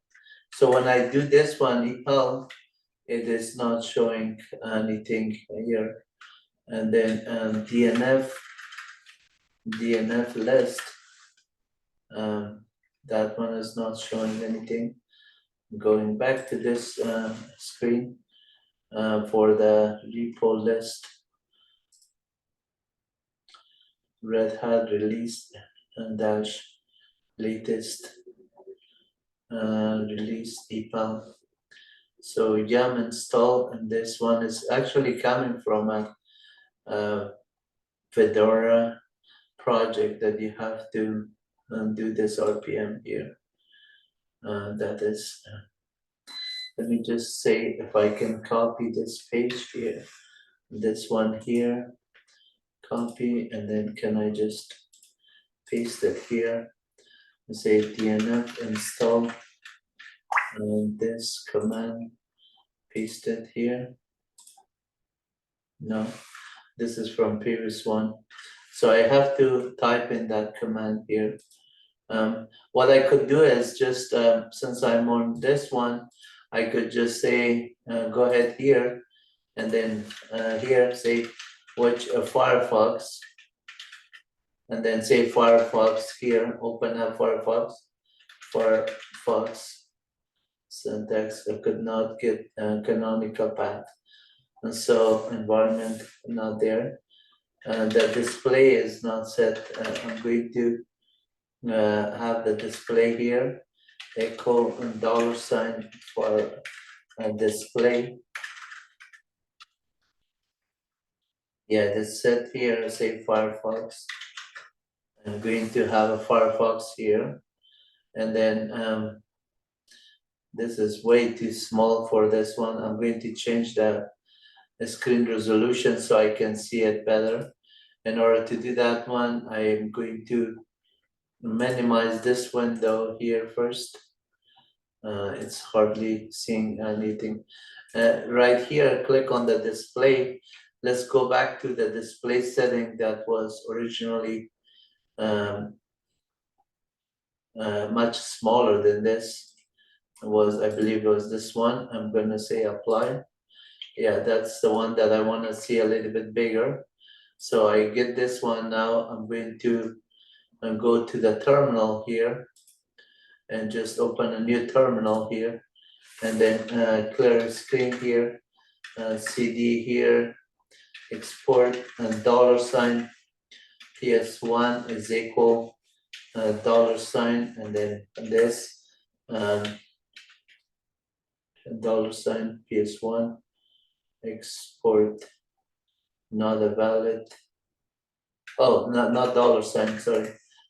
Clear screen. So PS1 equal $, PS1 is the value of it. Is I wanted to set it like this. So PS1, just set it. And then now I'm gonna say which Firefox, and then I say Firefox. So it opens it bigger. And then I'm going to say the URL that I was getting from my other screen. I could go there, but I could search it here again, say ePal enable ePal repos. So online repo, and then how to install and enable repo on CentOS. That's also the same thing with 9. The syntax is the same, how to enable ePal repository in Linux. And here is the sudo dnf config manager. I don't want to do it with the config manager, but I want to do it with Red Hat 9. And so right here, you could just say RHEL 9 here, and then how to install ePal Red Hat stream. So version 8 is okay for it. And look at how much overhead you have to go through to just get one command here, default, setting the cookies and all that thing. So config manager, let's enable this one, will do it. But the name of the ePal is somewhere here. Whatever is that package name, ePal. My God. Let me just search for another string, say enable repo Red Hat 9 Linux there. How to enable repository on Red Hat Rocky. This is version 9, and one of these commands should be easier to just give you the subscription manager repo enable. I believe this might be the name for Red Hat search RPMs. No, that's core. Fedora might be this one. Okay. Latest release. ePal release, yeah, we could get that one. So with this one, I think we're good. We could just run that one, and let's just open a new terminal here. On this terminal here, and that we have opened, clear screen here, and then export PS1 is equal $.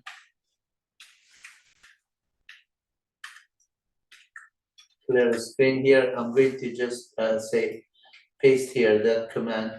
So DNF install this Fedora project that is doing it. I need to just do that one, install this.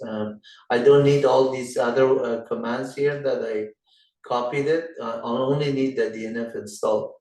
Look at all the garbage that are there. So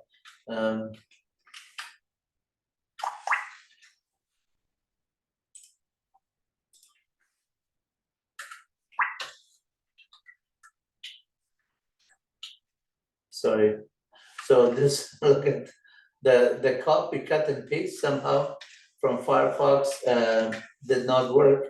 So I'm gonna go back to the Firefox and just see the cut and paste to see if I just could only close this one and then only copy these lines. Well, that's what I wanted to copy. Somehow it copied a lot more. And I'm gonna go only up to this part.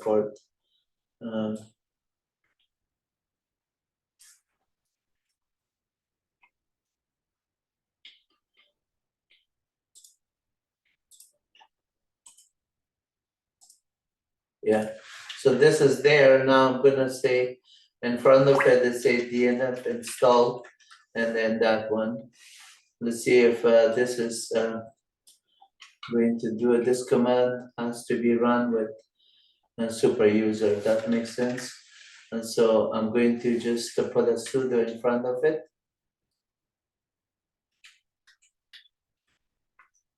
The screen is too big for this command, but let's just do it.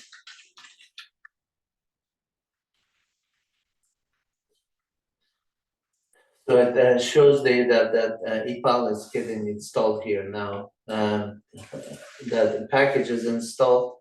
I'm going to just say sudo DNF repo list. And then this is going to show all the other ones, including the one that we just did for the EPAL. So now if I say DNF install htop, I still did not find it because that package did not get installed maybe. Clear the screen. Let me just resize this window. I don't like it too big. I'm going to just open a new terminal here and then make it a little bit bigger than this. That's good enough. And then export PS1 is equal $. But at this time, I'm going to say DNF install and then paste that command here and then look at the option with sudo to see if it gets installed or not.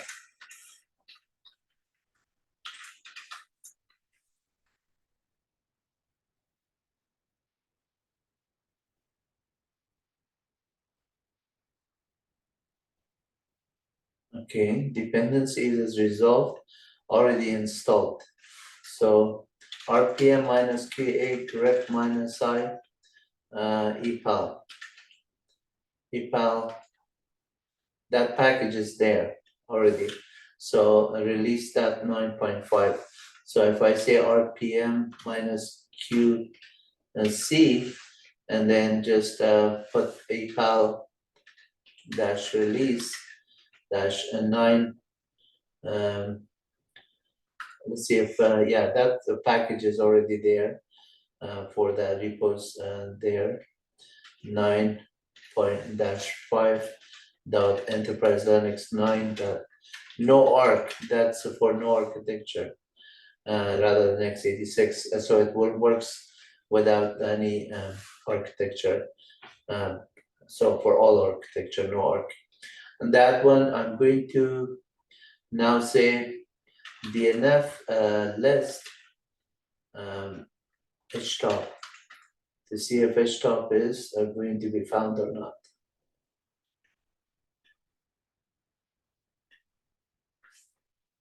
Extra packages, it's searching because now we have the EPAL. If it finds it, like you can see the htop is available for installation. DNF install htop, and now because we have the EPAL release, htop will be able to be installed. But why is it not installed? Because I am not root. So all I have to do is do sudo in front of it, that will install it. And then now it's available, and it's going to install it. And which htop, and now htop is also installed. The difference between htop and top, htop is in a graphical interface. So you can see all the processors 0 through 3, the 4 processors that I have. It shows the content that are there, the memory that is being used out of the 15 gig, 2.25 gig is used, and then swap space, how much is used, the tasks that are there, how many threads are there, the load average is 0.08, which is very good. Uptime is there, and then the process that are coming for the users that are there. With htop, you also have these function keys. You can just run the function keys. You can do a search on a process, press F9, and then kill the process, and all those options are there. The other command line that you can do it here, if you quit out of this htop, top minus P process 1, if you want to see only the system D process. Top minus P process 1, 2, and 3 will just show you those processes. Top minus U root, it will show all the process for you. Top minus P root, it will do the same thing. I'm sorry, minus P minus U root will show root user. Minus U Wahid will show the process for Wahid. Since I'm not running any process, but Murtaza is running, and then it will show on the process for it. So and now for the top commands versus bridge top, all you're seeing is these commands that are available. At the same time, if I just say, let's just execute a command here and say, I'm gonna just open up a command as a regular user here and say gnome dash calculator. Calculator. So now gnome calculator happens here, is there. Now if I just say ps minus efa grep minus I calculator, that you can see that gnome calculator was spun off by Murtaza, and this is the process ID. So if I just want to be specific to that one only, I can say grep minus v grep. I don't want to see the process ID of this other one. I only see this one, I can do that one. And then also, if I want to just kill it, I can do a pkill gnome dash calculator. That will just do it, but I have to do a dash force to just kill that process for forcing it. If you don't do it, it terminates it gracefully. If you do it with this, now there's no process calculator. Similarly, you could look at other process and you can do pkill or kill or -1. So if I just go ahead here on this process that I terminated, I run it again, and this time I'm coming here, say, then instead of the pkill command, let's look at it first. That says this, I'm going to kill it by process ID. Then I could just say, kill -9. By default is -15. It terminated gracefully, but if I want to force it, 622, it's going to kill it. Now you come back here, the process is killed. So that's how you do management of the process. PS minus EFH by default shows all of them. Then if you just want to do something with it, it is there. Let's just on this since I did it with Murtaza, these ones, I want to just show you the GCC and G++ that we downloaded. We can just show you more on this. So on this one, I'm going to go to programs directory, and I just want to show you a C program here. A C program here, let's say if I do ls, notice that I have a lot of programs here. One of the programs is hello.c. So if I look at the hello.c contents, you can see that it just says hello, welcome to mywebuniversity.com. But file of hello.c is just a text file. So if I want to compile that one, I just say gcc hello.c. It just created a.out, and file a.out is executable. Executable length format is 64-bit. A.out, you can see that it is just running that one. And notice that a.out was just a default one, and then file of a.1 out is showing that it's executable, and then the permissions are all set with it and everything. So now you can see uname-m machine type, it is also showing this 64. This ELF is stand for executable length format in a binary. So LDD of a.out, it shows you the dynamic link library that are there for each one of them. You could also do like PS, for example, for the bash, you could do PLDD for the process LDD, and you can get the dynamic link library of a process 16101. And then that would show all the shared object. And then you could get a pmap of a process. So pmap, process map. On the Solaris is pmap, on the Linux is psmap. psmap of 16101. Command not found. I think it is a pmap itself. Yeah, it's pmap, process map. So process map is on this one, is also showing you the actual process address that are called, and then the name of the process, the instruction, the anonymous, the libc, the shared object that are there, all of that.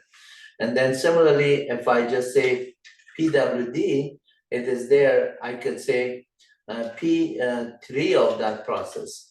Like for example, P3 of that process, process 3, and then it's going to be just PS3. And Solaris is P3, but then Linux is PS3. Process is stream 3, that's what it's standing for. And then you can also get the pwdx, print working directory of executable. That process, I'm on the C directory, so the process ID of that one is this, and then a print working directory of what the program is running. So if I just want to compile the hello.c program and give it a different name, gcc -o hello, and then it's going to say hello.c, and now say hello, we'll just get the same output. But if I want to run it in debug mode on that one, I could just say compile the same one and put a -g option. -g is saying that enable the debugging option. Now hello executable file, it's already enabled with the option of debugging. That means I can say with GDB, and GDB is Gnu Debugger. If it's not installed, I have to do sudo dnf install GDB. Now GDB is going to install.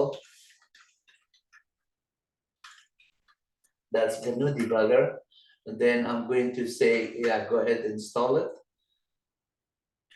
Then I say which GDB. Now GDB is there, and hello is the binary that I want us to see. Notice that LDD of hello was showing all the shared objects that are attached to it. The libc is the libc, and then max is C, and then this is the virtual daemon or virtual, I think it's virtual disk or virtual disk ISO, and whatever it is, but it is a linker that gets loaded here. So all of that one, libm for math, and other ones that are getting loaded. Now we have there, I'm gonna say GDB hello. So now I have opened this hello program. I can just say run, and says the word welcome to my web university, and it says exit normally. Then I exit out of this one. No, what quit. It will just clear it. Now this time I'm gonna just open this window, make it a little bit smaller. So let me just make the new one a little bit bigger, but not too small.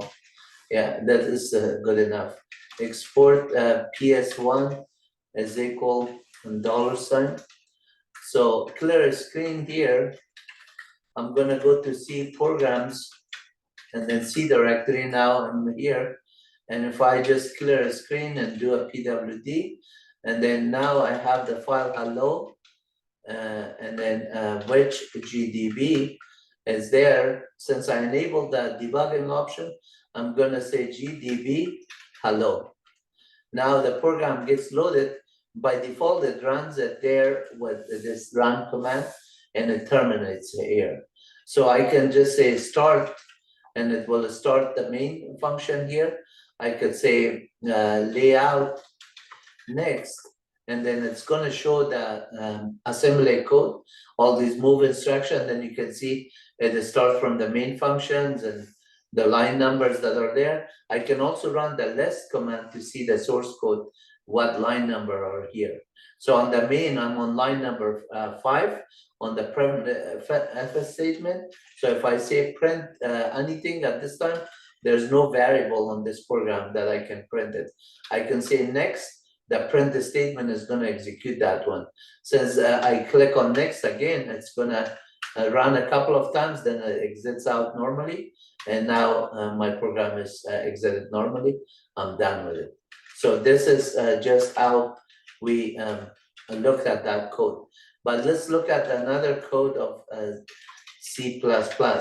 So if I'm on a C directory, I want to go to the parent directory. I put dot dot, now I'm on C++ directory. So here, file start.c++, it shows that these are C++. And let's look at the for demo example in this case. Clear example, say ls minus ld for, and then file start for demo. And so this is executable, and then this is the C++. So you can see the C++ file for demo.c++ is a source code, but the actual one is executable without this. So I'm going to say rm for demo and recompile this one, and now I have only a for statement. So if I just say for demo, I only have a for demo.c++, and then the content of that one is for demo.c++ is about 26 lines, and you can see that I included the name and everything. This is commented out, this section, just saying that I created this file. And then the pound include IO stream and input output stream. The namespace is a standard in for a scope resolution. And we're just doing 1000, but it's starting with 100 within the for statement and maxing out to 1000. And just write the difference between even numbers and odd numbers. So if the module is equal, the number module 2 is equal 0, this double equal sign is saying that if it's equal to 0, then it's an even number, otherwise it's an odd number. And so the FS statement is going to do that one, return success at the end. So let's compile this one. We say G++, G++ dash dash version. Remember, this is the GCC version for C++. G++ is for the C++ compiler. So I'm going to say G++. The name of the source code that I'm doing is for demo. I'm going to do G++ minus O for demo, and the output, and then the source code is for demo.c++. Now we created this for demo, and then this file for demo is executable in format. When you run it for demo, it's going to just give all the numbers between 100 to 995, skipping each 5 the number with increment of 5. We do it, but because the number is like huge, I want to, instead of skipping 5, I want to modify that file for demo.c++ and change the increment from the 5. I want to increment by 50. So we just have very shorter number of the since we start with 100, 150, and so on. Let's just compile it again. If I run the same code here without the compilation, obviously it's going to return the same output that it did before. But if I recompile it with this command here, now I run it, now the output is shorter. It started with 900, 950, and then all of a sudden jumped into the next one. So that's how that code is going to work. So let's just change, look at the file again. Oh yeah, we started with 100 as a starting. Max is there. Why didn't it start with So if it starts with 100 starting, and then max is max minus 1 start. That's why this start is going to get it started that fast. So if I say I is equal start rather than don't start it with that number, I could do it within that one, and then increment it rather than only 10 numbers. So 100, 200, and up to 900. So 9 numbers should have been shown here. But because the reason that we want to see if it is odd or even, that would always return even numbers if you do this one, not this here. If you compile it here, that always is return even, like the other one was returning their vim. So let's see if compile it. Yeah, this one is also gonna return even. So just returning this one, let's just change the start under max. We just did that one. We could just say minus start max. We could just do this one by 101 or something.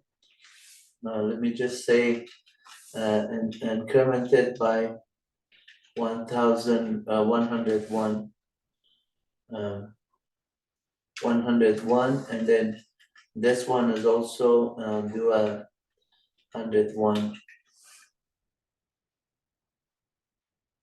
101. That's also gonna just do this, but this one I'm gonna increment it by 102. So sometimes it will be off, sometimes negative. So let's just do compile it again and then run it now. Because the numbers are always incrementing to even number, odd numbers, it's gonna do that one. So originally when I set it up with that formula, that was better. I'm going to just vim it one more time, and then set the start bit is minus max, minus 5, let's say. The start is minus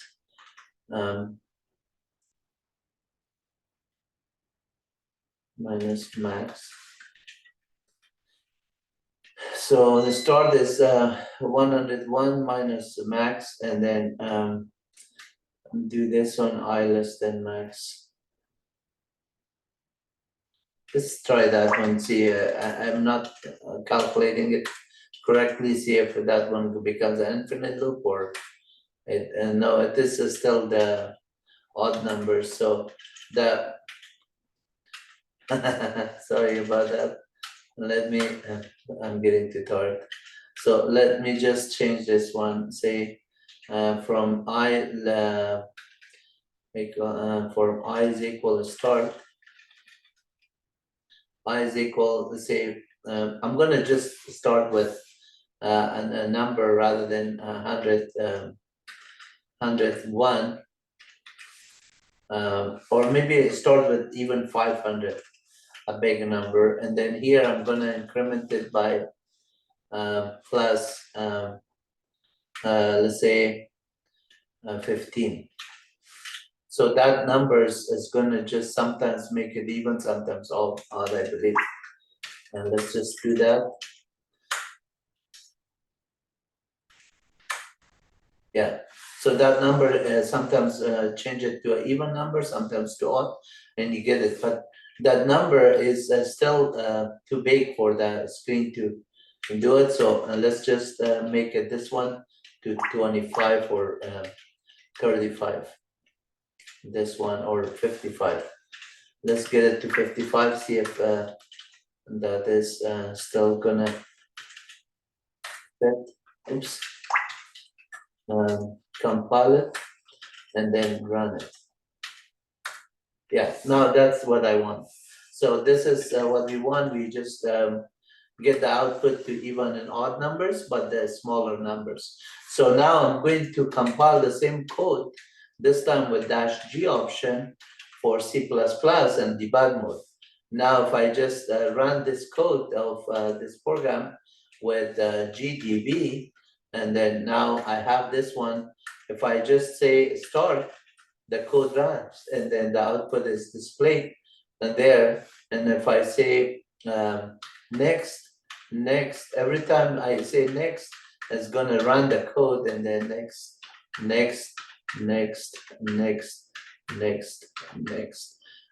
but the numbers are a lot, so I'm gonna say run, and then say yes, go ahead, run it from the beginning to the end. So within the debugger, you have also these options to say how you want to run it. Just run it with the status, get the details or anything. Here also, if I say start, I can start all over and then say layout next. Then it shows me the assembly code here. I could say list, show me the line numbers. And if I just say next, it's going to just step through my code within the for statement as many times to print out a number for each one of them. So I keep doing this next, or I could just say run and then get it done with. So notice here that is there for each one of the time I could say print I, then I could see the output that I am at. So next print I, and then the even number is still there. Next, now print I, and it's 955, it's odd. So next is gonna say odd, and then print I, it is still the 995. Next, and then now next is gonna exit the program. Now print I, that scope is ended, so the I does not have any value. And then because we terminated the program exit. So I quit out of this one, we're done with this. Okay, and this video is really long. I'm just showing you a number of things with other programs. And then for more videos like this, please look into my website. I already showed you on the PowerPoint presentation that I have this direct path to Linux Ubuntu.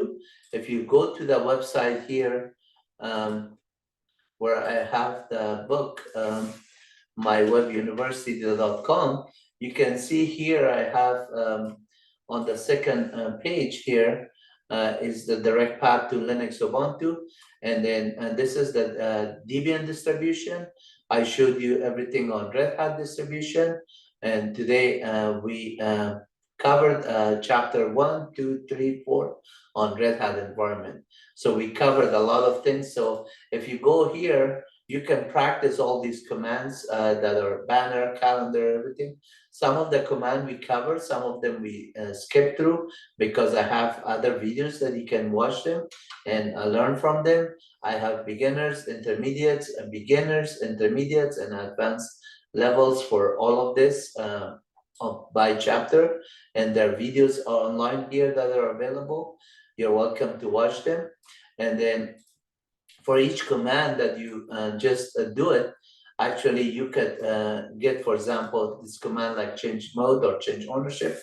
If I make this screen a little bit bigger, you can see that I explain it how those read-write execution, the permissions are there, the actual commands that you can run and execute on all of that one are there. At the same time, if you just say, make this screen back to the normal size and look at the commands like, for example, the df command, you can run the df command here and then get the output on my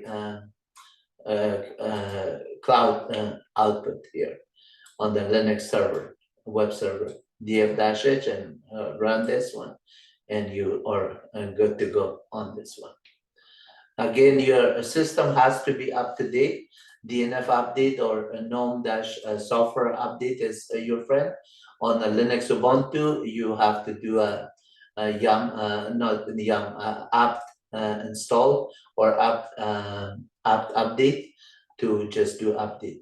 This is for chapter 3, intermediate commands. You have all of these commands. Every command that you click on, you can practice them and everything. And then I have videos available for you. For chapter 4, notice there's 88 of these commands. So if I just make this screen a little bit smaller, you can see all the 88 commands here. And then at the same time, you have these videos that are available for each row of this one. The first row, I have this chapter 4 part 1. For second row, chapter 4 part 2, up to chapter 4 part 8 of 8 for the last row. The last row is start with a G core and finishes with make. So all of these details are also covered. Please look at them and enjoy them and learn from them. And I hope you enjoyed this video, and make sure that you go to our YouTube channels and then subscribe and make some comments so I can improve it based on your needs. I'm just making these videos so I can help on the community. You might say, what is the catch on just providing everything for free? And the catch is that everything that I provide you for free is that you could do the same for others. There's a lot of people that they are in needs of free education, and then they might need our help. And if you could just become another mentor person at your environment, at your community, and that is the catch. I want you to pass the knowledge to somebody else, that so we can have better society everywhere that we live, and everybody is educated, everybody can support their families, have jobs, and know what they're doing, and do great at their school and work. And that would be a great help in the entire globe. And that's what knowledge is. Knowledge is power, but sharing makes us all powerful. And I hope that you learn from it and help everybody around you, around your friends, around your family, classmates, and everything that you can do it. Nobody's perfect. Everybody knows to some levels, and everybody can help to some levels. If you can pass on your knowledge, that is sharing. Sharing is caring. God bless you all. Take care. Bye-bye.